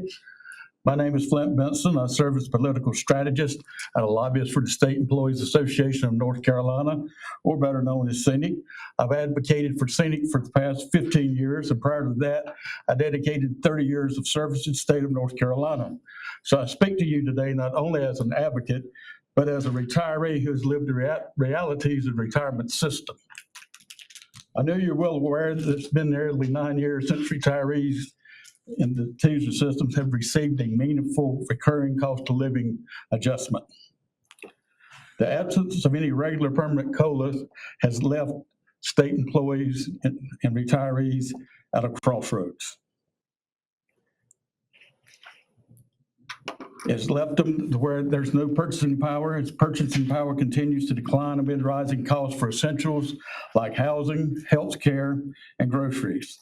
This issue extends beyond individual hardship. It contributes to persistent high vacancies across state government agencies. North Carolina's retirement formula already ranks below more than half of the states in the country. When a prospective or current employee sees how retirees, those who have served faithfully for decades, are treated in their later years, it undermines recruitment and retention. Younger workers ask themselves, is this the future awaiting me after a career of public service? So why stay? We face a foundational challenge in our system. Allow me a moment for a brief analogy. Imagine me reaching a major financial goal and going home to my wife and telling her we're finally fully funding our retirement portfolio. She might respond with excitement, and then she might remind me that there's cracks in the house foundation, windows and doors are outdated, and now let's fix the house. But I reply that addressing those repairs would jeopardize our financial goals. We'll simply have to live with a sinking foundation. Yes, that is precisely the position many retirees find themselves in today. The system's strong funding and recent positive investment performance are commendable achievements, ones we all celebrate. However, the foundation for retirees continues to weaken year by year without formula improvements or reliable COLAs. Retirees do not seek luxury, they seek basic security and fairness. They need a COLA not as a want, but as a necessity to keep pace with the cost of living. Year after year, the message has been maybe next year, while frustration and financial strain only grow. Retirees continue to ask a simple, urgent question. If not now, when? I respectfully urge the board to continue prioritizing this issue, whether through recommendations to the General Assembly for permanent COLAs, increases in the formula, or other steps within your purview to shore up that foundation. Doing so honors the service of retirees, strengthens the system's long-term appeal to public servants, and ensures North Carolina remains a place where dedicated careers are rewarded with dignity in retirement. Thank you for your time and consideration. Thank you. Okay, we'll now consider the public comment period closed. Oh, sure. I, having been a state employee, and I spoke up quite a bit when I shouldn't have last quarter, but I'm still new on this board. You'll just have to overlook me. But I definitely agree that the COLA is very important to state employees, to treasurer, to the retirees, because a lot of them don't have any other income, maybe a little bit of Social Security, and some of them didn't get a lot. And I'm a traditionalist, so I'm old. I don't want to use internet to do everything. I want to sit in paper and I want to write it. And I know a lot of things are caused by older people because a lot of them are not on internet and don't have friends or don't have family that'll help them. So I'm sure the phone call is the only way to reach us. But getting back to COLAs, there are problems for this, and I have been studying since last quarter to just try to get answers and to see what could be done, because I know that and I've written down a lot here, and I may go off thing here from myself, but the requirement system receives funding in their 3 ways. And if I'm wrong about this, let me know too, because I'm just still learning. From employees' contributions, which are mostly 6%, there are some that do 7%. And from employer rate funds, which the employers and I had to try to figure those out. That's agencies and other school systems and all those pay rates, and they have to do, and they don't want to go up, and they don't want to raise the contribution because they want to still be elected. So we're sort of in the middle of a mess here. And then, of course, investments, and the investments are about the biggest way that we get it. And I do want to know about it, more investments. And I had read about the minerals because of the stuff with this digital stuff and all that, the quartz and all that stuff. And that's one reason I asked about that, trying to see if there was some way to increase the investment somehow. But even though they did great this time with 12.6%, I think, it needed to be over 17%, almost 18% for us to be able to realize, to get it where it needs to be for us to get a COLA. And because of other decisions that have made throughout the years. And it's not our fault as a state employee, as on the board. I mean, everything comes together here at some point, and we got it. I haven't changed my mind about having a cost of living adjustment. I just feel like, because I have learned that it's already in the budget, in the House budget. Of course, they haven't got a budget, and whether they will or not, we don't know. But I thought, just trying to say, let's put a little notice out there to get a cost of living raise and not being able to justify it. I mean, we justify it because we know that we're living day to day. But to do that, we need to do other things to help us get there. But because of and I do want to do it, but I found out that there is, the House budget does have it in there, 2%, 2%. Let me see, because I wrote this down. I called one of the legislators last night. It contains 1% House budget and a 1% for already contains a 1% cost of living adjustment for 2025 and a 2% adjustment for 2027. That's my understanding. And I understand the governor's budget also has a 2% cost of living adjustment. So I didn't see a point in us doing this. I'm wanting do something, hopefully, that will, in my studying, will help us to be able to help them to know, because they're the only ones who can really give TSERS raises. I think the LGERS can do their own when the time is without the things that they have in their things. But, and if it would be appropriate now, I would like to make a motion. Sure. Okay, let me get it here. First, let me explain just a little bit about the motion before I do it.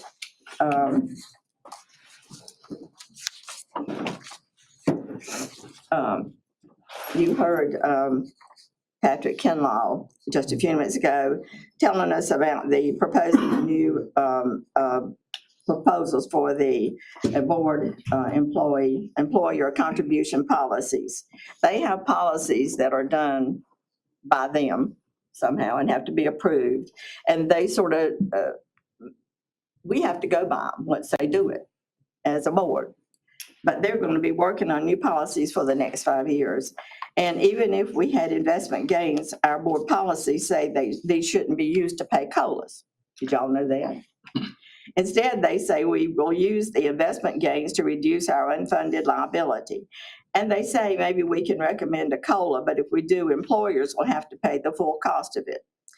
And as I said, Patrick Kinlaw told us earlier that they are working on this policies for the next 5 years, and policies do make a difference in what we can do.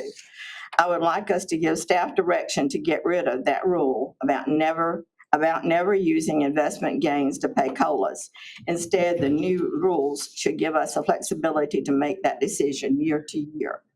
That way, we won't be locking ourselves into a decision way ahead of time about what the priority should be between giving retirees COLAs or reducing costs for employers or reducing the unfunded liabilities.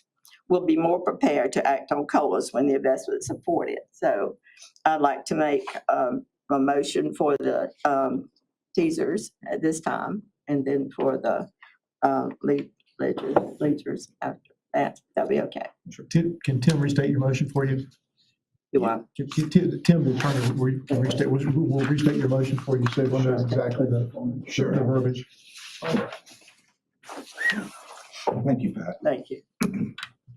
So for the state board, the motion from Ms. Thornburg, move to direct staff when developing the employer contribution rate stabilization policy, the ECRISP, that may take effect July 1 of 2027, to include a provision giving the board discretion to recommend that the investment gains be used to provide COLAs or supplements to retirees without recommending a simultaneous increase in the employer contribution rate. The board's discretion would apply only when there are investment gains on the actuarial value of assets as documented by the actuarial valuation report, and would remain limited to the relevant statutory provisions. All right, there was a lot to say there, but I think that summed it up. So we have a motion on the floor. Wonderful. I feel like every time you talk about COLAs, I'm kind of your backup.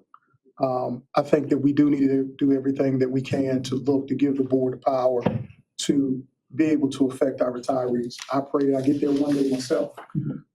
Gentleman that came up and said he was given an account. I actually thought he was talking about my parents because that was their experience 2 months ago as 33 and 35-year-old year retirees in the state of North Carolina. So Representative Thornburg, if it's okay, I would definitely second that motion to authorize the team to get together to look at how we can find ways to benefit when we look at the ECRIS without passing that cost on to our employees' contribution. We have a second from Mr. Hawley. Are there any other comments, questions, thoughts on this particular motion? I think when you go back and look, and it's been 9 years since we had a COLA, it's hard. I'm a state employee retired. I retired from the local government system as well. 9 years without a cost of living adjustment is tough. You look back historically, we always talk about Harlan Boyles, but times have changed. we've got to be more flexible. One number stood out to me. That is, years ago, there were 3.87 working state employees supporting a retiree. That number is now down to 1.16 working state employees. That math doesn't work. Now you factor in what has happened with the UNC system. We've got to be more flexible. We've got to have more tools. You seconded that motion. I would like to third it. I'm not sure Robert's rules, that's that, but I appreciate the second. That's Jeff's rule. Any other comments, thoughts, questions on this motion?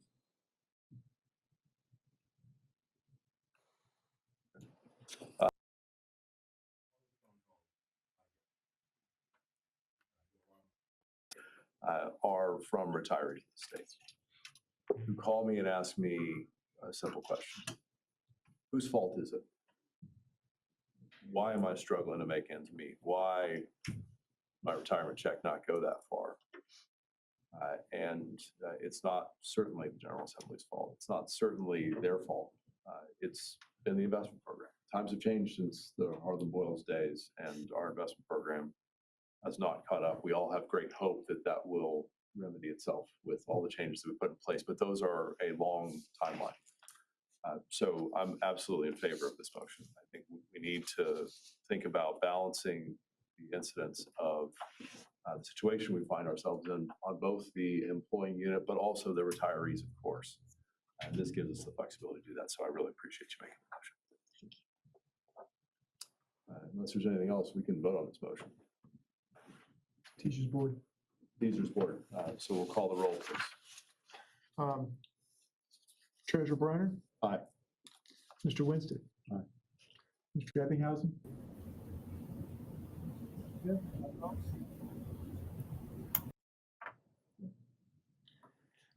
Mr. Brewer by phone.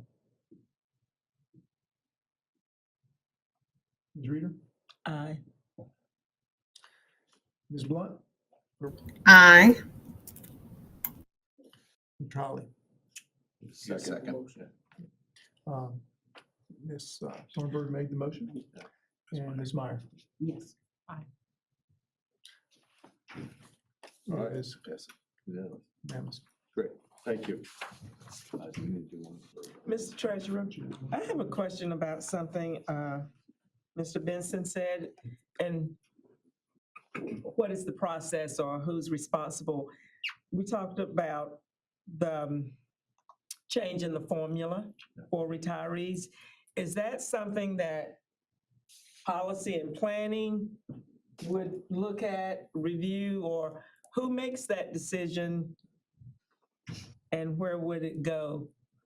You guys can correct me. The ERS policy was put in place by these boards 4 years ago now. So it was recommended by staff, it was adopted by the board. So it is within the board purview to adopt another ECRISP in the future. We will be changing it, thinking about what we'll do for an ECRISP policy going forward. And we'll look at that at the meeting. But it's the board's purview, both boards, to adopt those policies. And staff will make recommendations around that. With regard to, I think, further embellish you're asking about the benefit formula for the defined benefit plan, which is 1.82% for state system and 1.85% for the local system. That is in statute for those systems, and it's set by the General Assembly.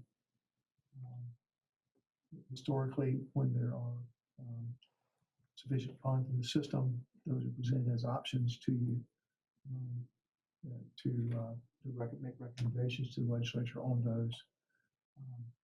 That has not been done in quite a while. It is,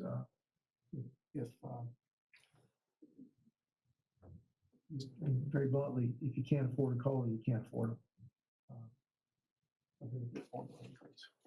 So that's why it hasn't been on the table. But it is something that the General Assembly would have to say.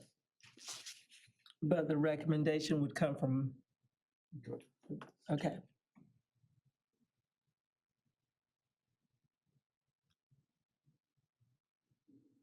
We need a corresponding motion for local board. You said you had I one. have the motion. I- I have another Makes sense. motion. Tim, can read it, I guess. I'm happy to read it again. For the local board. There's a couple differences, a couple of subtle differences. So this is for the motion, Ms. Thornburg's motion for the local system, LGERS. Move to direct staff when developing the proposed employer contribution rate stabilization policy, again, the ECRISP that was discussed, that may take effect July 1, 2027, to include provisions giving the state board, giving the local board discretion to use investment gains to provide COLAs or supplements to retirees without requiring a simultaneous increase in the employer contribution rate. Again, the board's discretion will apply only where there are investment gains on actuarial value of assets, as documented by the actuarial evaluation report, and would remain limited to the relevant statutory provisions. That's Ms. Thornburg's motion. I'm happy to second that. Thomas? Unless there's discussion. Can you read the motion again loudly, please? I missed some of the words, if possible. Sure. Happy to do so. Move to direct staff when developing the proposed employer contribution rate stabilization policy that may take effect July 1, 2027, to include provisions giving the board discretion to use investment gains to provide COLAs or supplements to retirees without requiring a simultaneous increase in the employer contribution rate.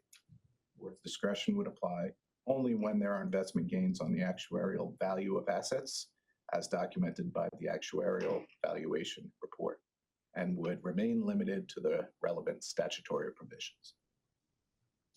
Thank you. You're welcome. Anything else before we vote? Okay, call the roll, please. Treasurer Briner? Aye. Ms. Pender? Aye. Mr. Bobzine? Aye. Ms. Certain? Aye. Mr. Dearman? Aye. Mr. Brewer? Ms. Blunt? Aye. And Ms. Thornburg made the motion, and Ms. Thomas seconded.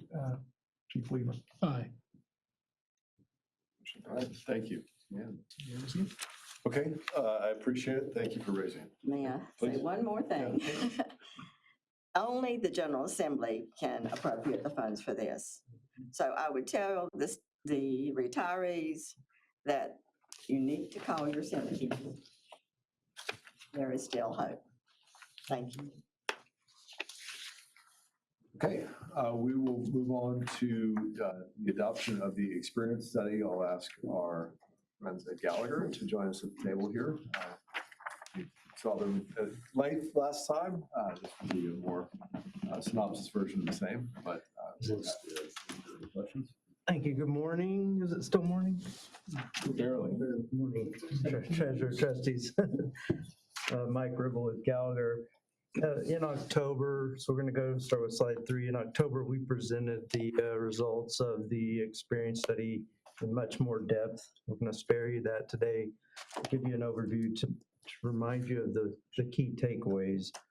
Actuarial assumptions and methods are a key input to the actuarial evaluations. You can see it in the orange block there.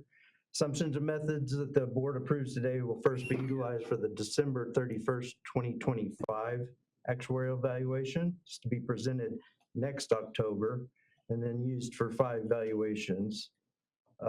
Those valuations impact the actuarially determined employer contributions for fiscal year 2028 through 2032. So on the next slide, as a reminder, this experience study was a review of actual experience in the retirement system from January 1st, 2020 through the end of 2024. So 5-year period from 20 to 2024, end of 2024. In October, we made recommendations on assumptions and method changes. We used plan-specific trends observed over that 5-year period. To the extent we had statistically credible data available, We use national trends, especially with respect to mortality rates. And we used a balance of long-term and short-term factors. We go towards trends, but we don't want to overreact. All of our recommendations were in line with actuarial standards of practice. And again, the implementation of board-approved assumptions methods will be December 31st, 2025. So that's going to first impact employer contributions effective July 1st, 2027. And then the next experience review is scheduled 5 years down the road for the December 31st, 2023, at the end of 2030. So next, Beth. Yes, I'm going to walk us through some key takeaways for TSERS and LGERS. All of the systems were included, but we're just highlighting TSERS and LGERS in the interest of time and just as a general reminder, as a lot of the trends here are reflected in the other. Well, so if we move to the next slide, for TSERS, in combination, we looked at demographic assumptions, economic assumptions, and the funding method. A variety of changes were made. As was previously mentioned, we are recommending no change in the investment return. But we are recommending changes in a variety of other demographic and economic areas, as well as in the funding method. Overall, in combination, in results between all these different changes, there's an overall improvement in the funded status for TSERS and a decrease in the actuarial determined employer contribution. The key drivers of this are mortality changes, merit increases, and a change in the amortization method.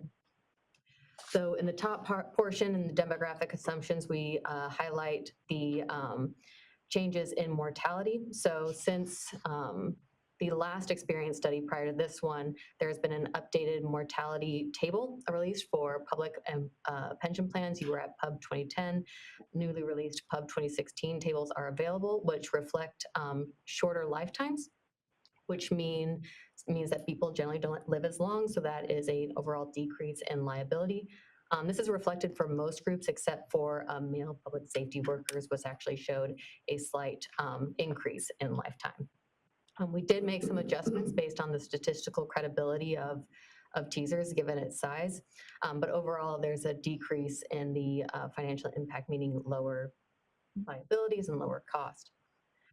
We did see, even adjusting for overall real wage growth, that there were higher salary increases than had been anticipated.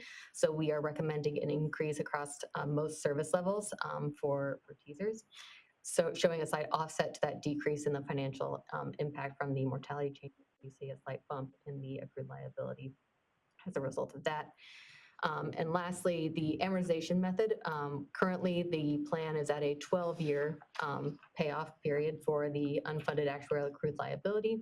We recommend and propose extending that, or excuse me, we propose extending that to a 15-year period. So extending current 12-year basis to 15 years and any new basis to be paid off over a 15-year period, resulting in a decrease in your actuarially determined employer contribution. Similar to the last experience study, we also are recommending what's called direct rate smoothing, where rather than reflecting this decrease all at once, it's phased in over a period of 5 years. And bearing in mind, there is a 1.5-year lag between your valuation date and when the new contributions actually go into effect. All right, on to the next slide, please. For LGERS, it's going to be a similar story. This shows and summarizes key takeaways for the non-law enforcement officers, so general employees and firefighters. Similarly to TSERS, we saw more deaths for this group overall, though with shorter lifetimes. So we are recommending a change to Pub 2016 with adjustments based on their plan experience, showing a decrease in the accrued liability. Overall, in combination between demographic, economic, and funding method assumptions for LGERS, I will note, we actually see the funded status slightly decrease, so slightly higher liabilities in total, but employer contributions slightly decrease for non-law enforcement officers as well. We are recommending a change in the merit increases here as well. Similarly to TSERS, we saw higher increases over the study period than what was expected. Those increases are more impactful for LGERS than they are for TSERS. So we do see a slightly higher bump in accrued liabilities than we saw under the TSERS plan. Similarly to TSERS, we are also recommending, or excuse me, proposing a 15-year amortization period rather than a 12-year amortization period with the direct rate smoothing, and again, bearing in mind the 1.5-year lag. If we go to the next slide, this shows the key takeaways for the law enforcement officers for LGERS. This is where we see a slight deviation from the others. So for law enforcement officers, we actually saw fewer deaths than expected. So we're seeing a slight bump in the accrued liability for law enforcement officers. As a result, we're recommending those Pub 2016 tables be adopted, and we see a slight bump in liability there. Merit increases were also higher than expected, so we are proposing a change and increase in those rates as well. And lastly, we are also reflecting the 15-year period for law enforcement officers here too. And I'll pass it to Mike to discuss the amortization policy in more detail. Okay, we just wanted to remind that the amortization method that determines the amount, the timing, and the pattern of recognition or pay down of the unfunded accrued liabilities is similar to a mortgage schedule. Longer amortization periods help keep costs more stable, but you pay more interest on unfunded liabilities. And shorter periods tend to match demographics of the population, but typically cause greater fluctuation in cost. So the choice for amortization period is a trade-off. And we wanted to find the right balance in our selection. So the binding guidance we get in actuarial standards of practice are pretty wide-ranging. Any of the options we considered really met the actuarial standards. But to help find the right balance, there was a couple of key papers that we leaned on that had come out since the time we did our last experience study. We wanted to also review the retirement system specifically, the other proposed assumptions and methods that we were proposing, and board's policy. So we reviewed it not just in the context of a single amortization period, but what is the overall package of assumptions and how do we find the right balance? The first paper we looked at on honing in on the amortization period was the Government Finance Officers Association released a best practices on the topic in 2023. And they recommended use of fixed close periods, balancing the goals as I described of demographic matching versus volatility management, using a layered approach based on level dollar amounts or level percents of pay, and then including a surplus management policy. So the current 12-year level dollar amortization period that we've been using and has worked very well for the state meets most of those objectives, except it doesn't fall within the recommended 15-year, 20-year range. We proposed a move to 15, and it didn't include a surplus management policy. So we proposed a surplus policy. That's for when the plan reaches 100% funded or more.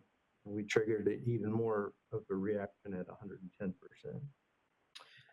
The next paper we looked at was we call it the white paper 2.0 in the actuarial industry.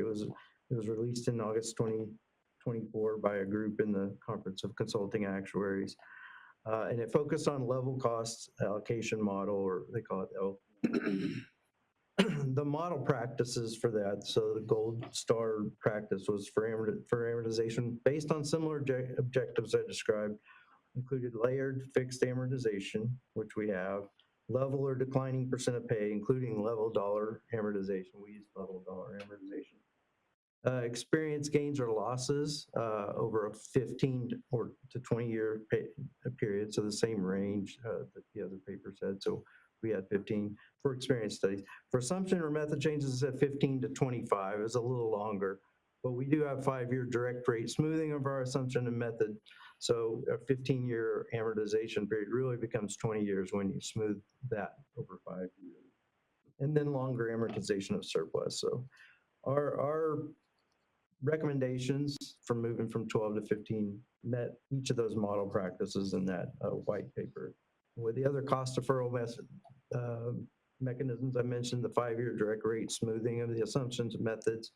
We have a 1.5 to 2.5 year lag in the time we do evaluation until we receive all the contributions.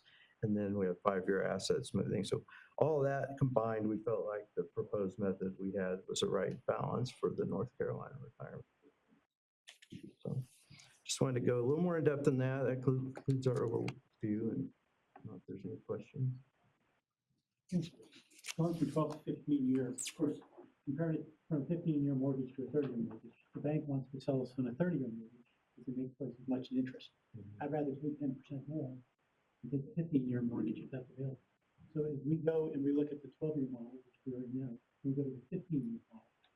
What's the additional cost? I mean, I understand the peak in 2029 will drop from 18.32 down to 16.76 for about 5.2% reduction, which looks nice. But how much more does it cost us over a 15-year period in percent? In percent, you're asking a number I don't have. Actuaries know a lot of math, but I mean, basically, it's not huge. It's about 3.71% over 15 years. So when you look at your graph and the numbers in your graph, we'll show it for TSERS. It's about 2.55% more. So it's not significant, but it's out there. It needs to be. it's definitely an increase in you're paying more interest. Correct. Yeah. Now, on the flip side of it, as we're talking, because this is for all gains and losses, I'm making the assumption this is also in effect for the COLA. So instead of amortizing COLA over 12 years, if we have a gain in our earnings, we're now doing over 15 years.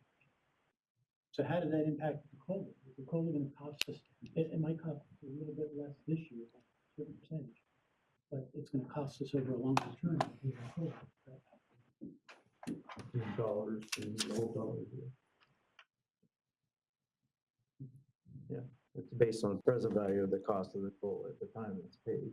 If you're paying it over a 15-year period instead of 12 years, you're paying more interest and more dollars in it, the current value or present value of the money. So I guess that takes me to the question of, other than other people do it, other people salt the road, we may not. Other people say 15 to 20 years is correct. We're not doing it. So why should we jump on board with the other than just because everybody else is doing it? It's a policy question for the board, I guess. I think it's definitely a solid recommendation. We feel very confident about. If the board earns 6.5% during that period, the dollar amounts in today's dollars are the same, whether it's 12 or 15 in today's dollars. The value is the same. The cost of a coal is the same. Today's dollars in present value. You're paying for it longer. The total cost of staying in the retirement system is great. Right. But the money is staying in the system and earning investments during that time. If you earn 6.5%, it was saying it nets out. So I understand it's the board's purview, but you're making the recommendation to the board, and I just want to understand why we're making a recommendation that costs us more. We're balancing between the long and the short term. Same as a 30-year mortgage versus a 15-year mortgage. People take 30 years because it's more affordable today, and then 15 years or shorter because they can't. And both of those are real values of dollars today versus dollars over time. So we're trying to find, in my view, the balancing point between those two ends of the spectrum that respects both current cash, but also the long-term costs of that cash. And at a 17% and growing employer contribution rate, I think we've got that balance a little wrong. So my view would be to lengthen it to the conservative end of average as a step towards balancing it better. Can I add one thing? I think also another, so I'm a lot closer to you on 12 years versus 15 than you may think. They have to do a lot of convincing on me to get here. But it also comes down to how do we manage the volatility of the employer contribution rate. More time to pay off income liability, more time to address things. we can get the contribution rate to be less volatile.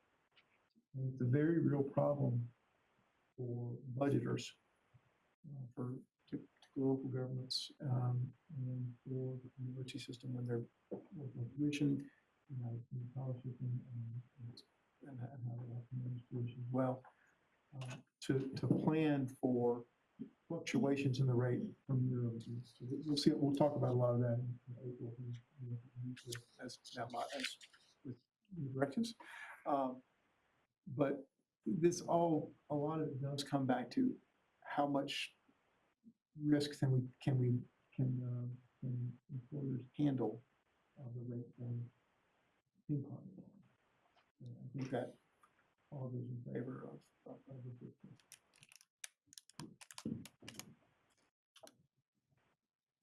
Any other comments, questions for Gallagher?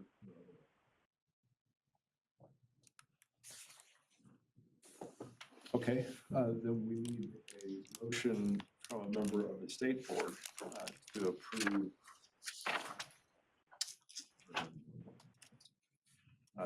the adoption of the experience study.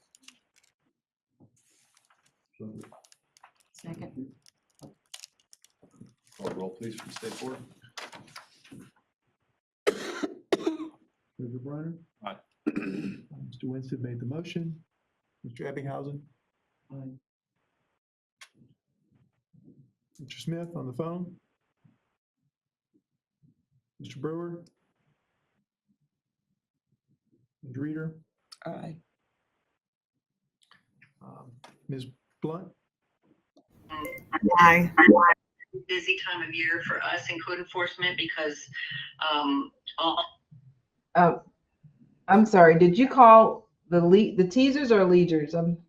Teasers. Teasers. Okay. Mr. Holly? Aye.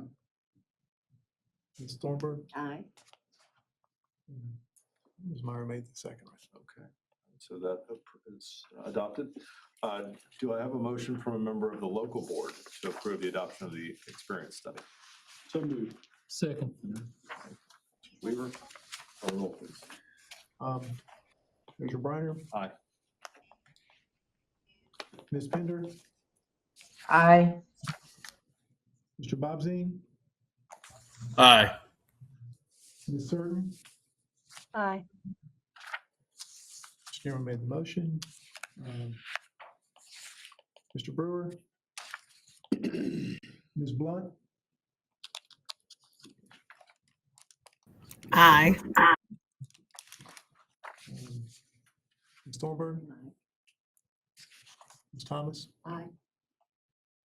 Chief Weaver? Second. Okay, that passes. Thank you, everybody. Thank you, Gallagher, don't go far. So we're now scheduled to have lunch from 11:35 to 12:05. For those who have watches, you'll note that it's almost 12:05. So what I'd like to do is take a quick break until 12:10, reconvene then. For those who have lunch, it is in the kitchen. You can bring it back. You're welcome to eat while we work or take it with you, your prerogative. But that'll allow us to get back closer to time so that we're respecting everyone's schedules. We'll adjourn for 7 or 8 minutes. Thank you.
Convene for the TSERS and LGERS board meetings. It is 12:11. We will move over to the actuarially determined employer contribution rates for the state system. Over to Mike and Liz from Gallagher. Thank you. I'm going to talk through the TSERS projections. Starting on slide 4, this graph projects contribution rates over the next 15 years. Fiscal years. So these projections have been updated to reflect assumptions and methods that the board just now approved. Noting the following: that fiscal year 2027 is based on the December 31st, 2024 valuation based on prior assumptions.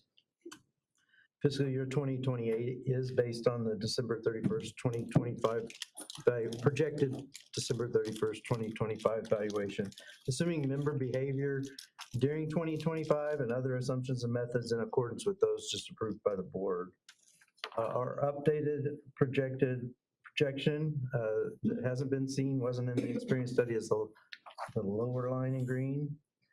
The update is simply based on the estimated asset return that we received of 12.6% during 2025, and then assume 6.5% every year after that, starting in 2026.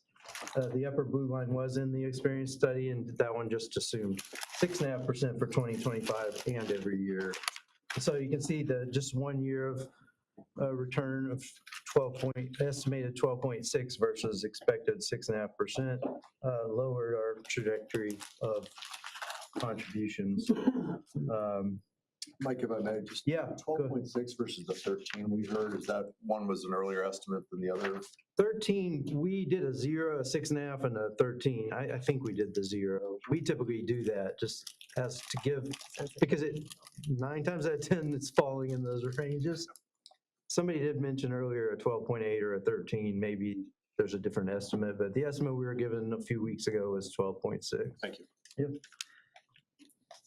So the projection here assumes only the current benefit promises and no future COLAs or supplements. The black dot at the top left is the actual employer contribution rate based on the ECRIS policy of 17.49%. That's for fiscal year 2027. That's what's expected under the board's funding policy. It does end after fiscal year 2027. We've already talked about the beginnings of working on a new policy after the fiscal year 2027. But the line segments there are just actuarially determined contribution rates. They don't reflect any presumed contribution policy the board may adopt for fiscal year 2028 or beyond. On the next slide is the 15-year projection of funded status. The upper green line now reflects the 12.6% estimate for 2025. You can see it. Instead of kind of a downward drip, we're slight increase for 2 years. That's still the last 2 years of recognizing the 2022 asset loss. We've kind of overcome it a little bit with some good returns since then. But after that, you can see a sharp climb towards 100% funded. Has anything to add? Okay. Any questions?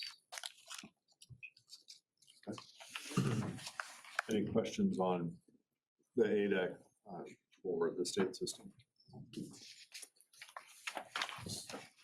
Okay, let's move on to the 2026 alternatives with Patrick.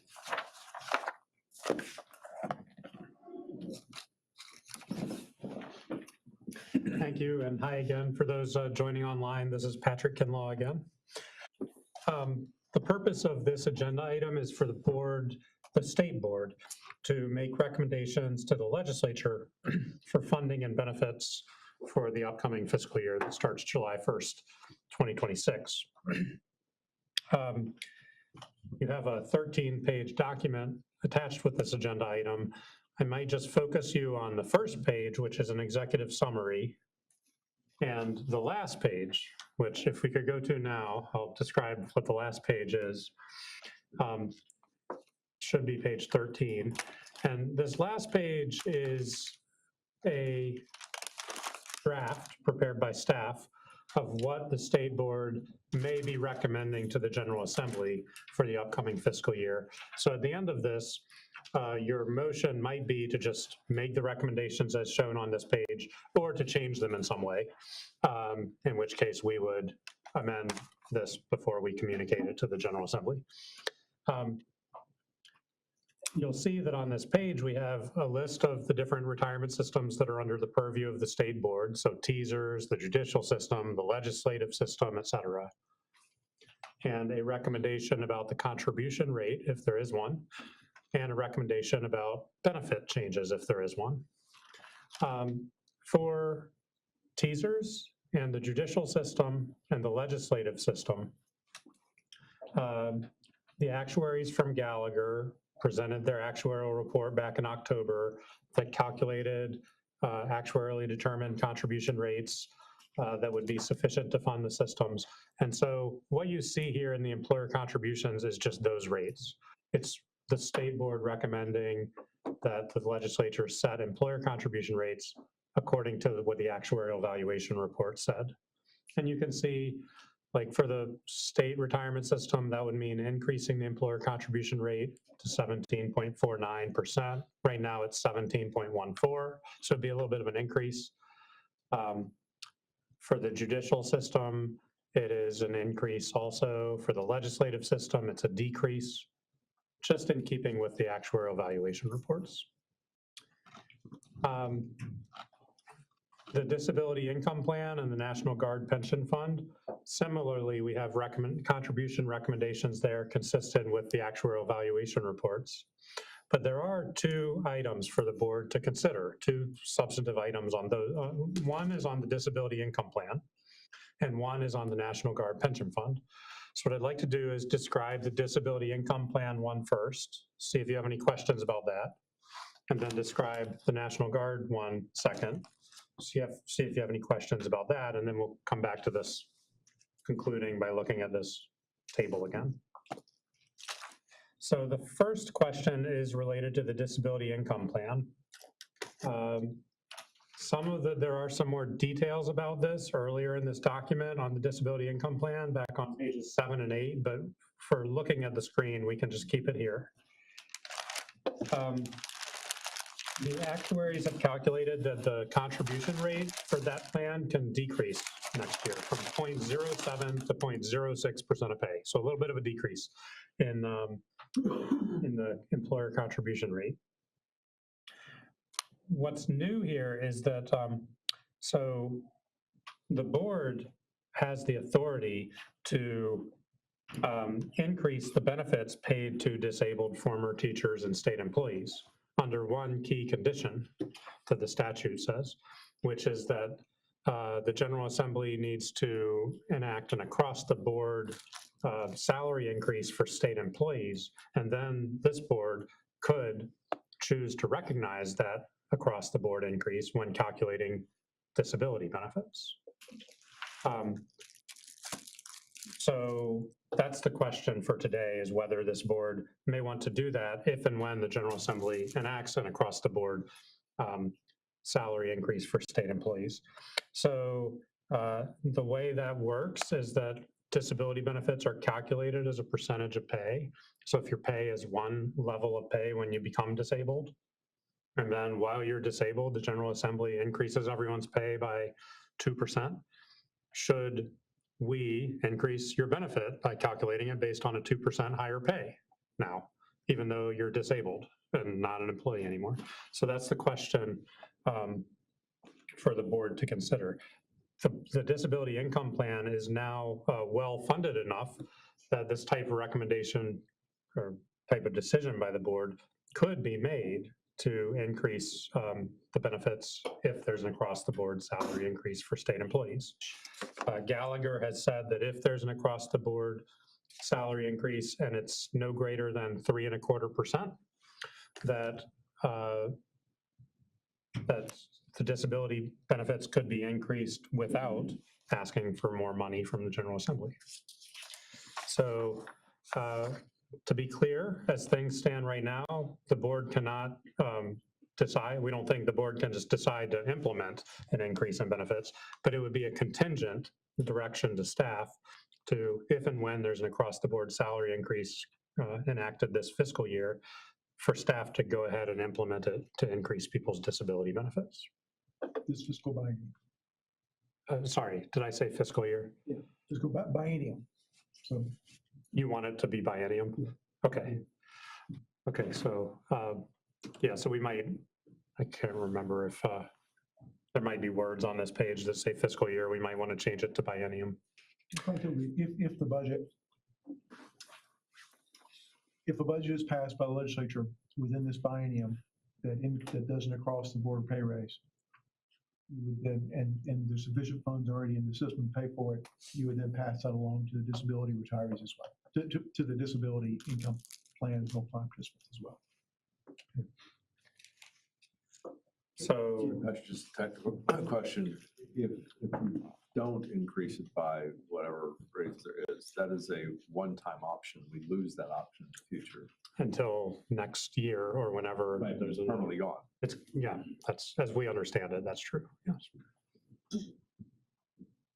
But when Social Security goes up, the same people lose the gain from Social Security. So if they get a COLA from Social Security, we reduce their state disability benefit equal to the gain from Social Security. And have we ever not raised when we're funded in the disability plan? The payout now? It's been a while since this board has increased disability income benefits. And I believe that back when the last time there was an increase, the plan was not as well funded as it is today. During that time, it has gradually become better funded, but there has not been an increase, even though there have been across the board increases in salaries for state employees during that time.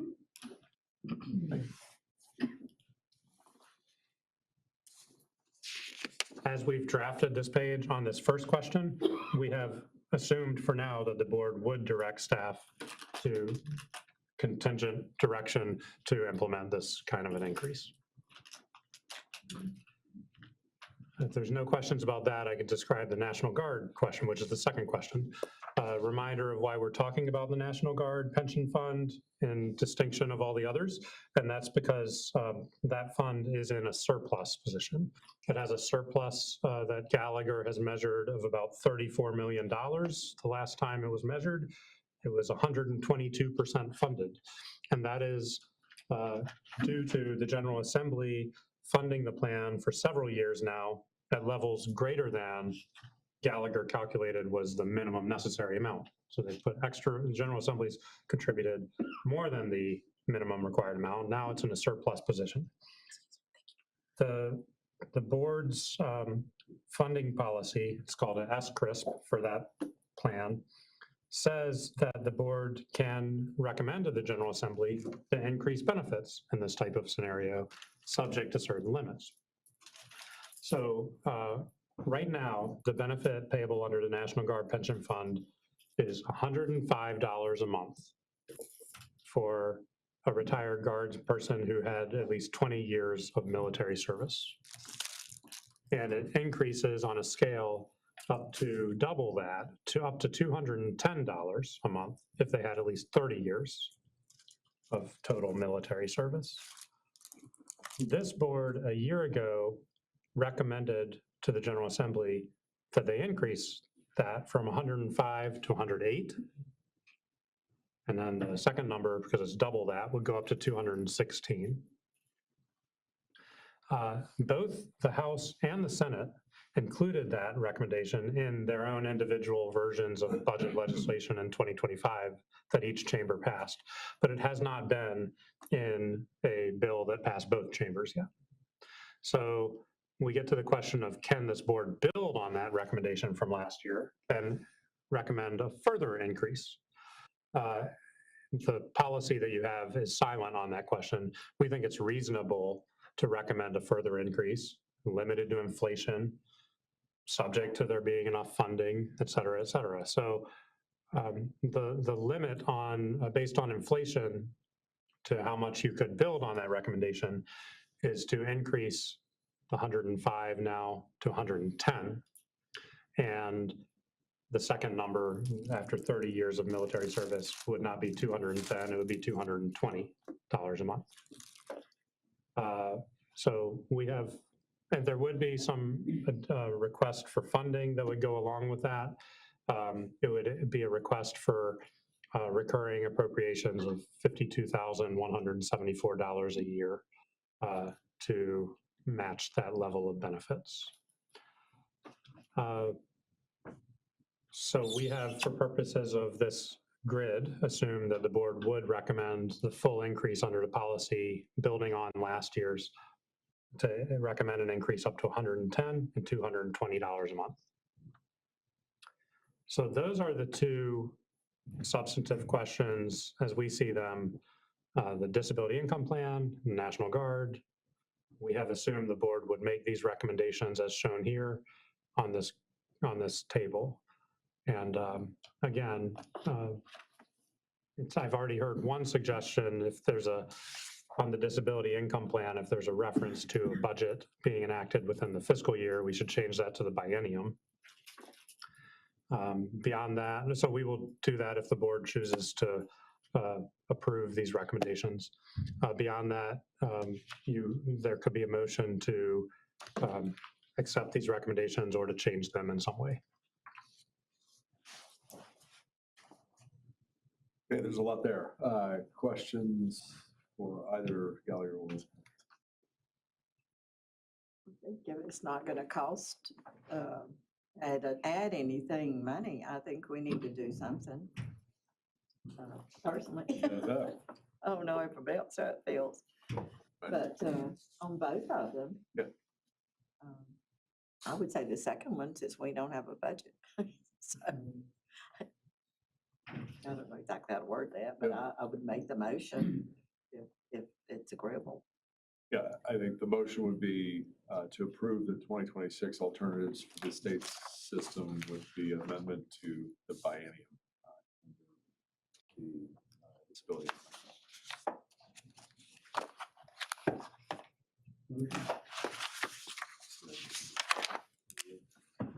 So we have a motion to that effect from Mr. Ebbinghausen and a second from Mr. Hurley. Is there any discussion on that motion for the state plan? State. All right, call the roll. Treasurer Briner. Aye. Mr. Winstead. Aye. Motion from Mr. Ebbinghausen. Mr. Smith. Mr. Brewer. Ms. Reader. Aye. Ms. Blunt. Aye. Mr. Holly. Aye. Second from Ms. Thornburg. Ms. Meyer has. Okay, so that's approved. We'll now move on to the ADEC discussion for the local system.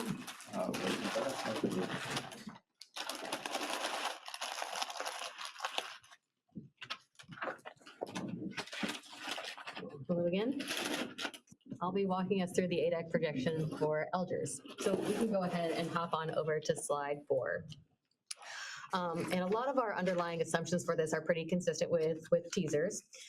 So the experience study assumptions and methods are reflected in this projection.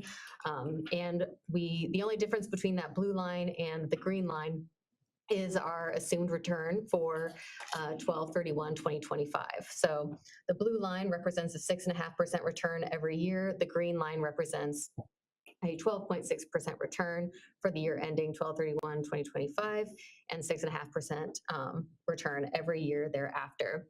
So this graph shows you the actually determined employer contribution rate for non-law enforcement officers. So your general employees and firefighters for LGERS. For fiscal year end 2027, which established the 12/31/2024 valuation established the fiscal year end 2027 actually determined employer contribution, which is 15.37%. According to the ECRES policy, though, was actually contributed is 15.1% of pay. You may recall that's intentional and by design of the ECRES policy in aggregate over the 5-year period. The actually determined employer contributions in total are met. So an issue, that there's a 15.1% there. It's in accordance with the policy, and that's what's assumed to be contributed in this projection. So you can see the impact of the 12.6% return. Market value of assets was $2.1 billion higher than expected. It's the 12.6% is 6.1% higher than the 6.5% that we assume. So for fiscal year end 2028, rather than a 15.8% ADEC, we're showing at 15.29% of pay ADEC for this group.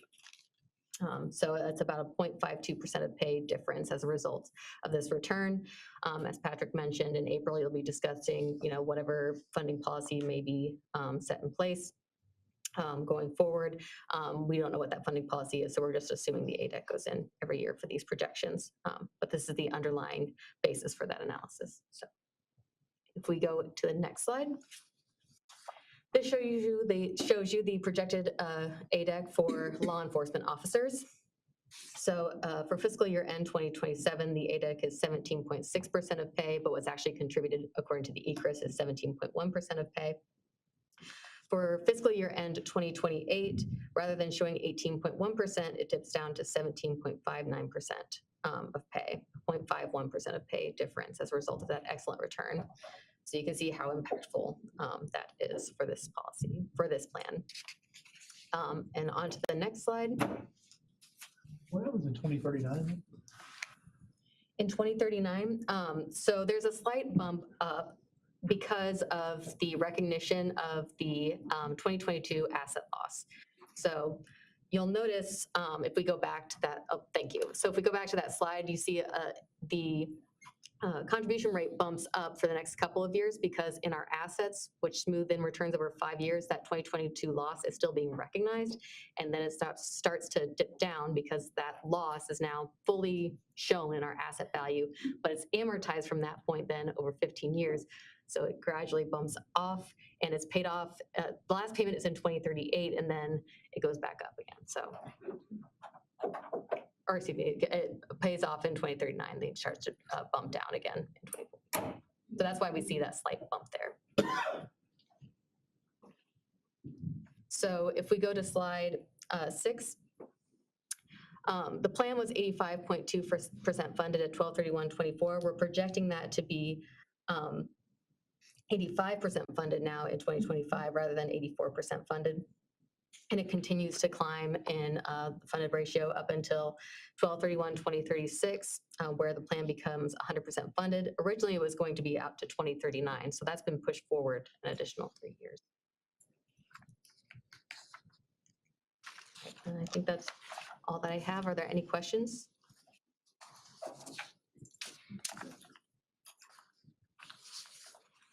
Thank you. Back to you, Patrick.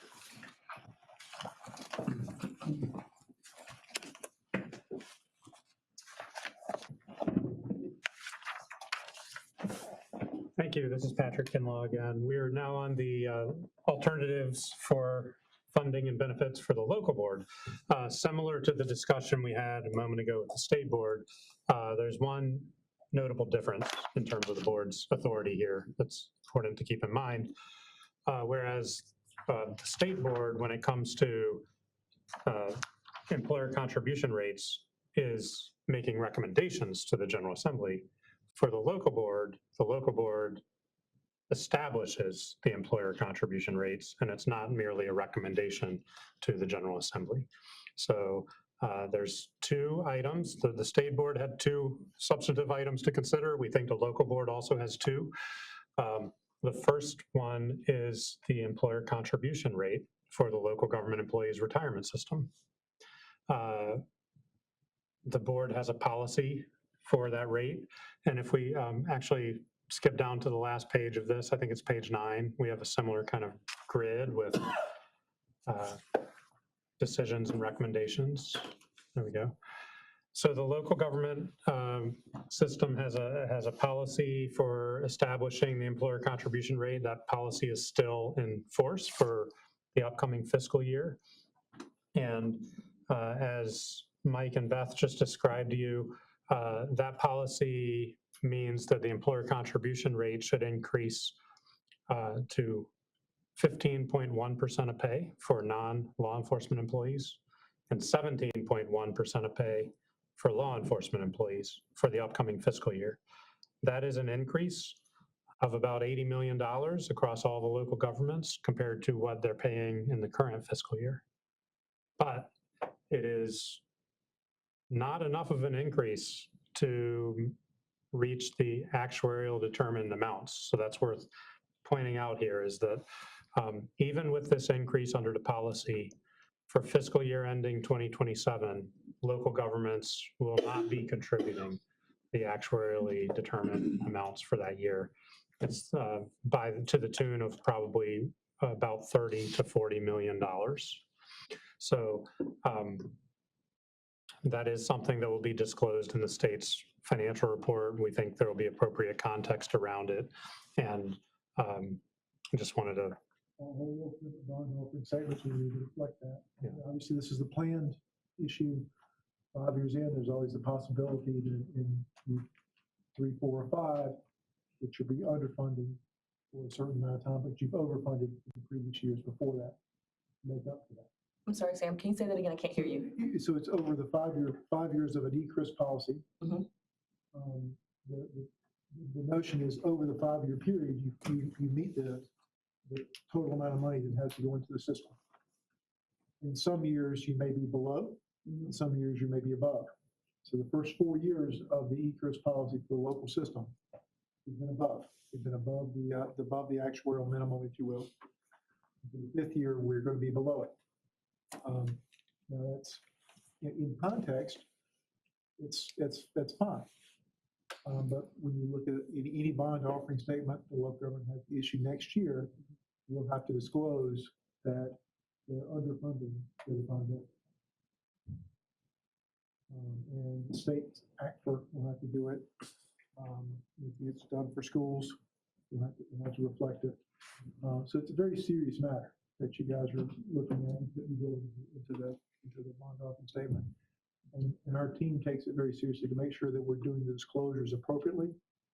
Every disclosure where we have to say, that's what's going on, there's going to be this accompanying explanation from the actuarial team at the retirement system that says, and here's why. But we do want to make sure that you guys heard that loud and clear at the meeting. That is always the possibility when you work on a board policy to do things over a multi-year period, which is good for budgets. There's always the possibility that you have to create a disclosure situation for underfunding. And if I could just elaborate on that a little bit more.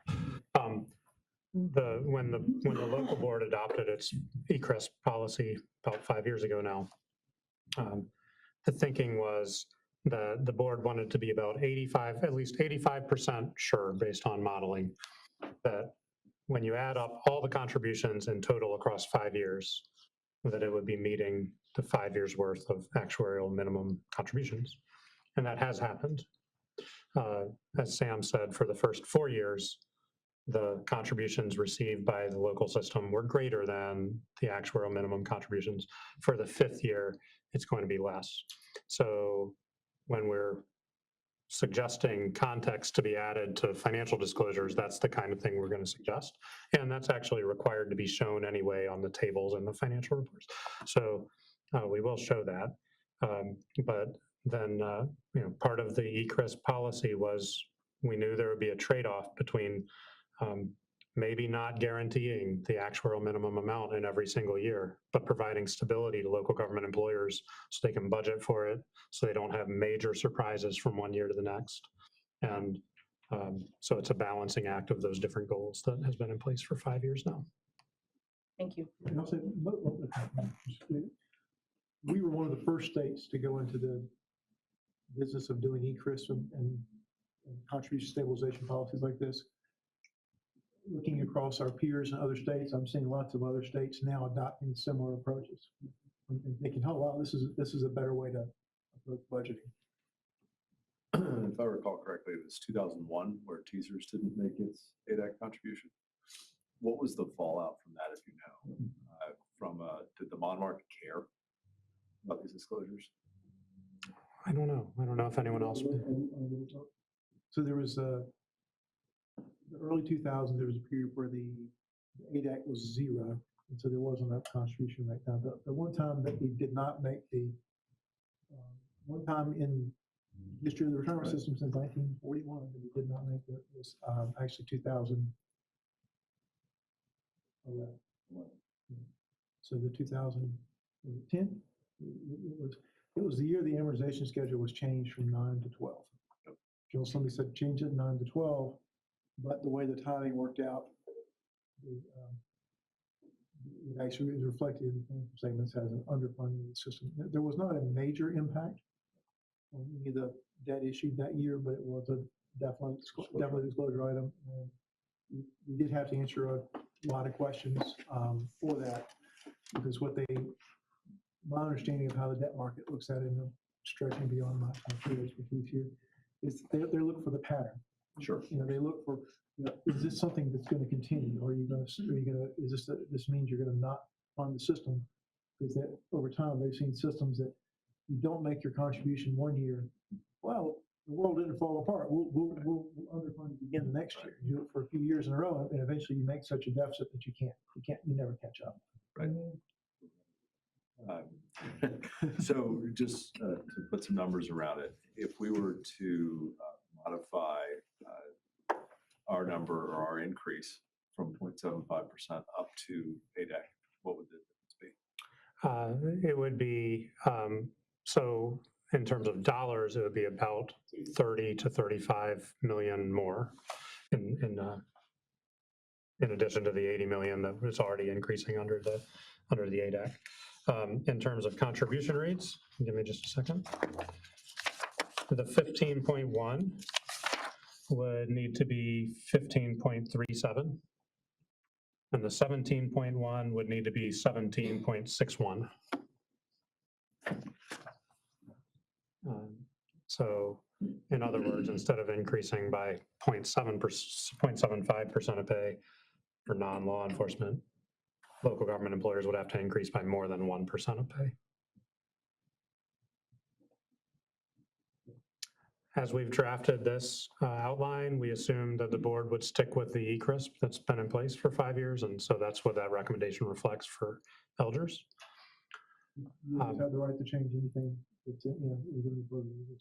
We want to make sure we're disclosing that to you, but we make the chart assuming you want to stick with it. Hi, this is Crystal Certain. I would like to make a statement, please. Is that okay? Yes, please. First, I can't hear everyone speaking, so I don't know if the microphone in the room is not picking up real well, but I understand and trust that staff there at the state is reviewing all pertinent information to make the accurate recommendations here. But on the local government side, I can say that these impacts are huge for our budget. As we're getting ready to enter into the fiscal year 27 budget just in a couple of weeks, a 0.75% increase in my municipality is over $1 million. So I know that this is a wonderful benefit, so I'm not trying to discount that, but it eliminates our ability to give additional increases to our employees. But it's all relative, but I just want to reiterate that I would like to staff to continue to consider the municipalities and the impact associated with any increase in this retirement rate.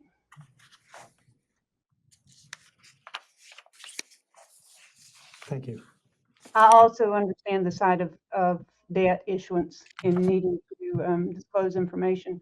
So I know, like I said, I understand it fully on that regards as well, but there has to be a balance. And I do think that the 0.75 is providing a balance for the employers, but at some point we've got to stop these continued increases.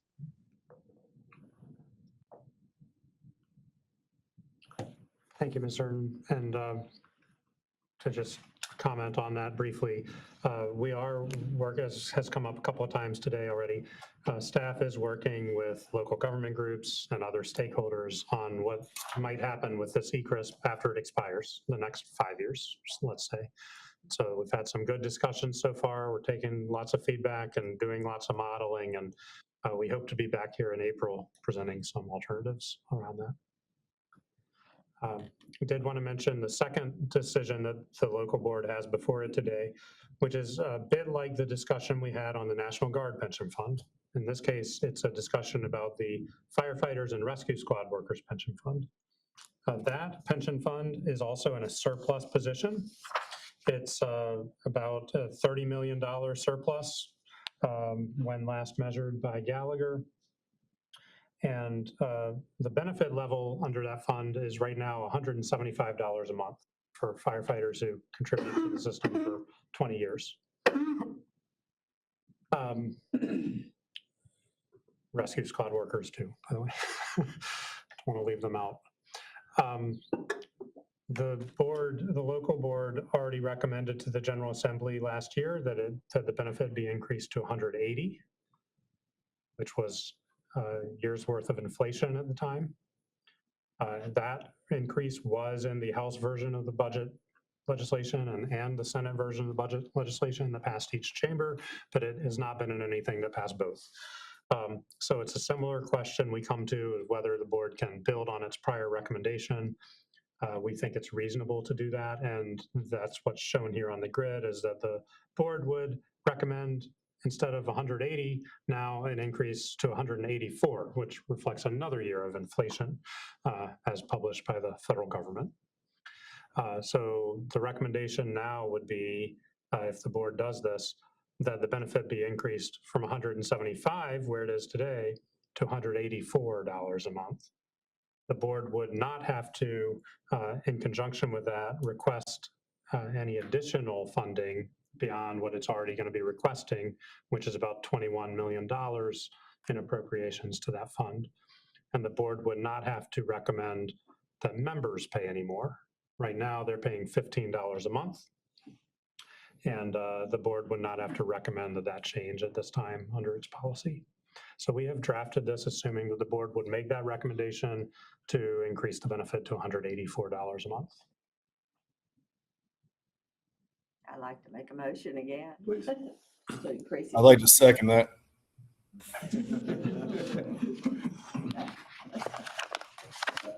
The motion is to adopt what's on the page? Yeah. Okay. All right. I assume the second is to adopt what's on the page, just to be clear what we're motioning and seconding. Correct. All right, thank you.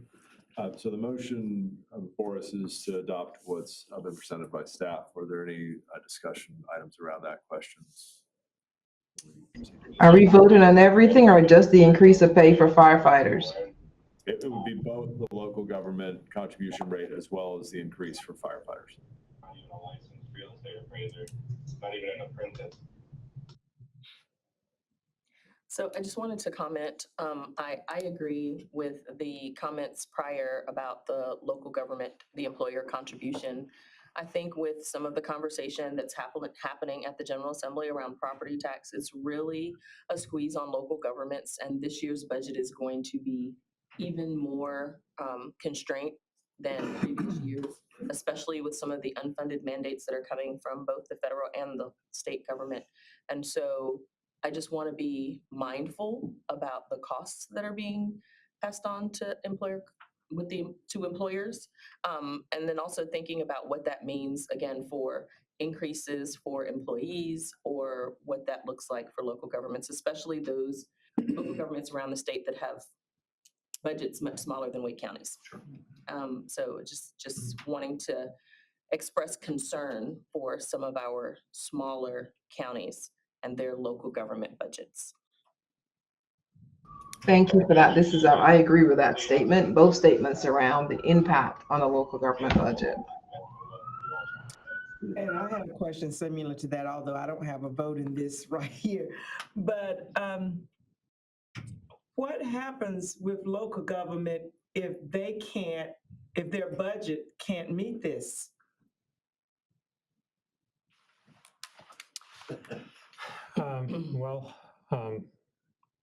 I hate, I'm going to sound maybe tough when I say this. I'm not that tough of a person really, but when the local governments joined the retirement system, they agreed irrevocably to make whatever contributions were required based on this board's decisions. So we fortunately haven't had that kind of situation where a local government entity has not been able to pay the contribution. But we know we have local governments out there who have found it more and more difficult. We have definitely heard that in recent years. Ultimately, one pathway is the General Assembly can allow a local government to leave the retirement system, but there's a withdrawal liability associated with that, as we Probably before you get to that point, the local government commission would be, they would be so distressed, local government commission would take them over, and we would maybe be managing their finances. So we have had units that have been taken over the financial, the local government commission takes financial control over the unit. And part of what the LGC would do there is ensure that the personnel budget is handled appropriately and all benefits are paid. Because there would be a substantial risk to a local government for not paying benefits that are promised, because they would not win that. They would not win that case in an ultimate court. So it would, before we get to the point where someone's not going to pay, we'll be running the books. The treasurer will be the mayor.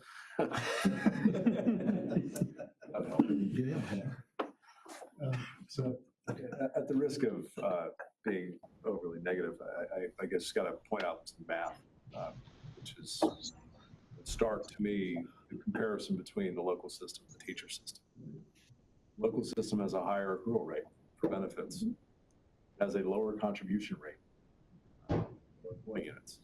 And the implication of that is what we see for us. TSERS is 5% better funded, and the trajectory for TSERS is better. If you add on top of that, one of the points that Gallagher made around compensation increases that you're seeing, particularly at the local level, and less so at the state level, though hopefully at the state level soon, that exacerbates that. We're going to sit here next year or the year after, and I hope we have a cold discussion off the back of strong investment returns. And the probability that we're able to do that for TSERS is already much higher than it is for LGERS, just to be very clear. And that increases over time, that disparity. And so I think we've got to think about these things as different because of the situations they find themselves in. And we're going to pay for it one way or the other, now or later, in the form of ability to give calls. I just want to add a little more context to what Ms. Reeder was saying. When we talk about local governments, and you also mentioned more rural, we are seeing, and we talk about the budgets and who's going to handle that and who's going to manage that if the local governments can't meet their obligation. But we are seeing it, especially in Western North Carolina with Helene relief. We've got municipalities that have zero, like they are literally at zero because they are not getting their federal reimbursement. And so it's a very valid question and a very real, statement to say that they may not be able to make contributions to no fault of their own. Right. To no fault of their own. And my hope is that the federal government figures some things out, but my expectation is that the state government can make it better. And we've seen that in a lot of ways. And, we administer one of those programs. I think there needs to be more done there to help, at least with the working capital aspects of this, which get towards funding the pension contributions of this.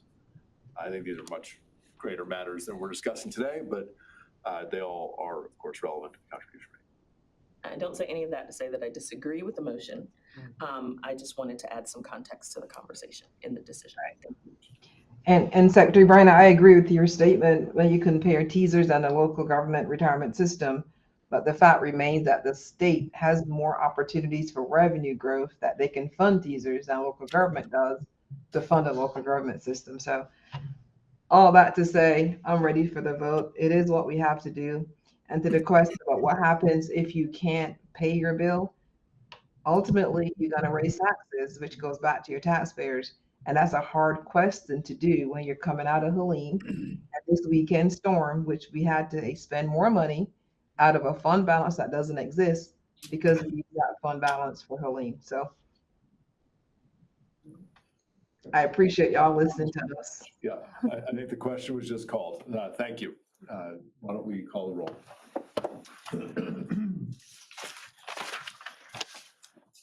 Treasurer Briner. Aye. Ms. Pender. Aye. Mr. Bob Zine. Made the motion. Aye. Yep. Ms. Certain, Aye. Mr. Dearman, Aye. Mr. Byrd, Ms. Blunt, Aye. Ms. Thornburg, Aye. Ms. Thomas, Aye. Chief Weaver. Aye. Thank you.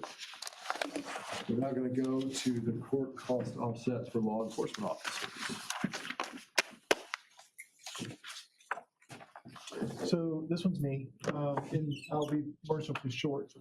There is a very teeny tiny portion of the local government employers' contribution rate that is paid for by a tiny sliver of court costs. So there's the tiny sliver of court cost is a legacy of the former law enforcement officers retirement system that was closed in 1987. And so that court cost is split between, it goes to benefit employers of law enforcement officers by offsetting their local government contribution.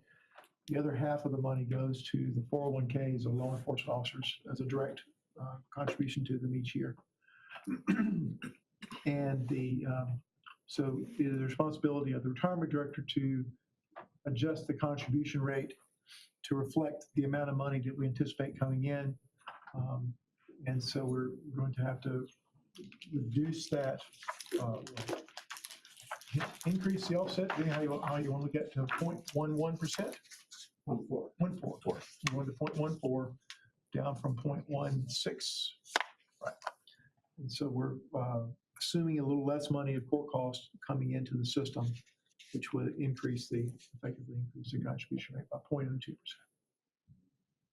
When court costs are waived, which increasingly is the case, it seems, in the spirit of there's no such thing as free money, this is where it's coming from. It's coming from the local contribution to the local system, which is reduced less by virtue of those court costs being waived. So that's what we're talking about here. Court costs are waived more often now. The direct financial impact is that the net effective LGERS rate goes up. It's not a board vote, it's an administrative decision. Right. It's that we announce it publicly for transparency. That is that, small but important. Other items we need to go through.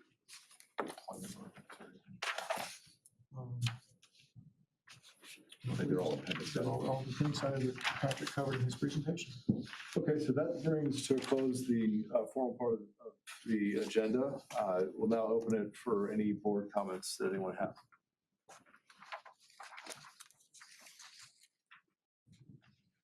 Hearing none. I'm sorry, I had to unmute. I would like to say thank you for the staff for working through this. This was a hard, lots of material to read through, and I appreciate them sending it early and sending all the context. So thank you. Thank you. I was want to thank the people who thought of having a pension system, those that came before us, and that we can continue to have it. And I appreciate the staff's hard work and y'all's. And I guess I'm a troublemaker, but I can't help. Anyway, thank you for putting me on this board. Appreciate it. I first of all, apologize for being late physically, but the gift and the curse that I think I have is working in probably 7 counties in North Carolina in my 25, 26 years in education, and really want to thank the board on both sides of the house, TSERS and LGERS, because my mind goes to county commissioners in Terrell County when we make these decisions. But I also sit with county commissioners in Dare County. And I don't think it takes a rocket scientist to understand that those are 2 different schools of thoughts and operations. So, I sit here and think about County Manager Clegg and the decisions we had to make in Terrell County, but also being thoughtful that this board and this team is keeping those smaller counties in mind as we make the decisions, as well as some of our, more financially stable, even though they probably won't think it's that way, but understanding that it is a difference in that. So I really want to thank the treasurer and his team for that work as we make these decisions and move forward. So thank you. As you know, I do almost nothing. These guys do it all. So. You do it well. Thank you. Hence I said team. Are you gonna bring the electric car next time?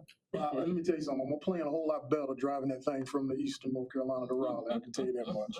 He was delayed because he had to stop to charge the battery.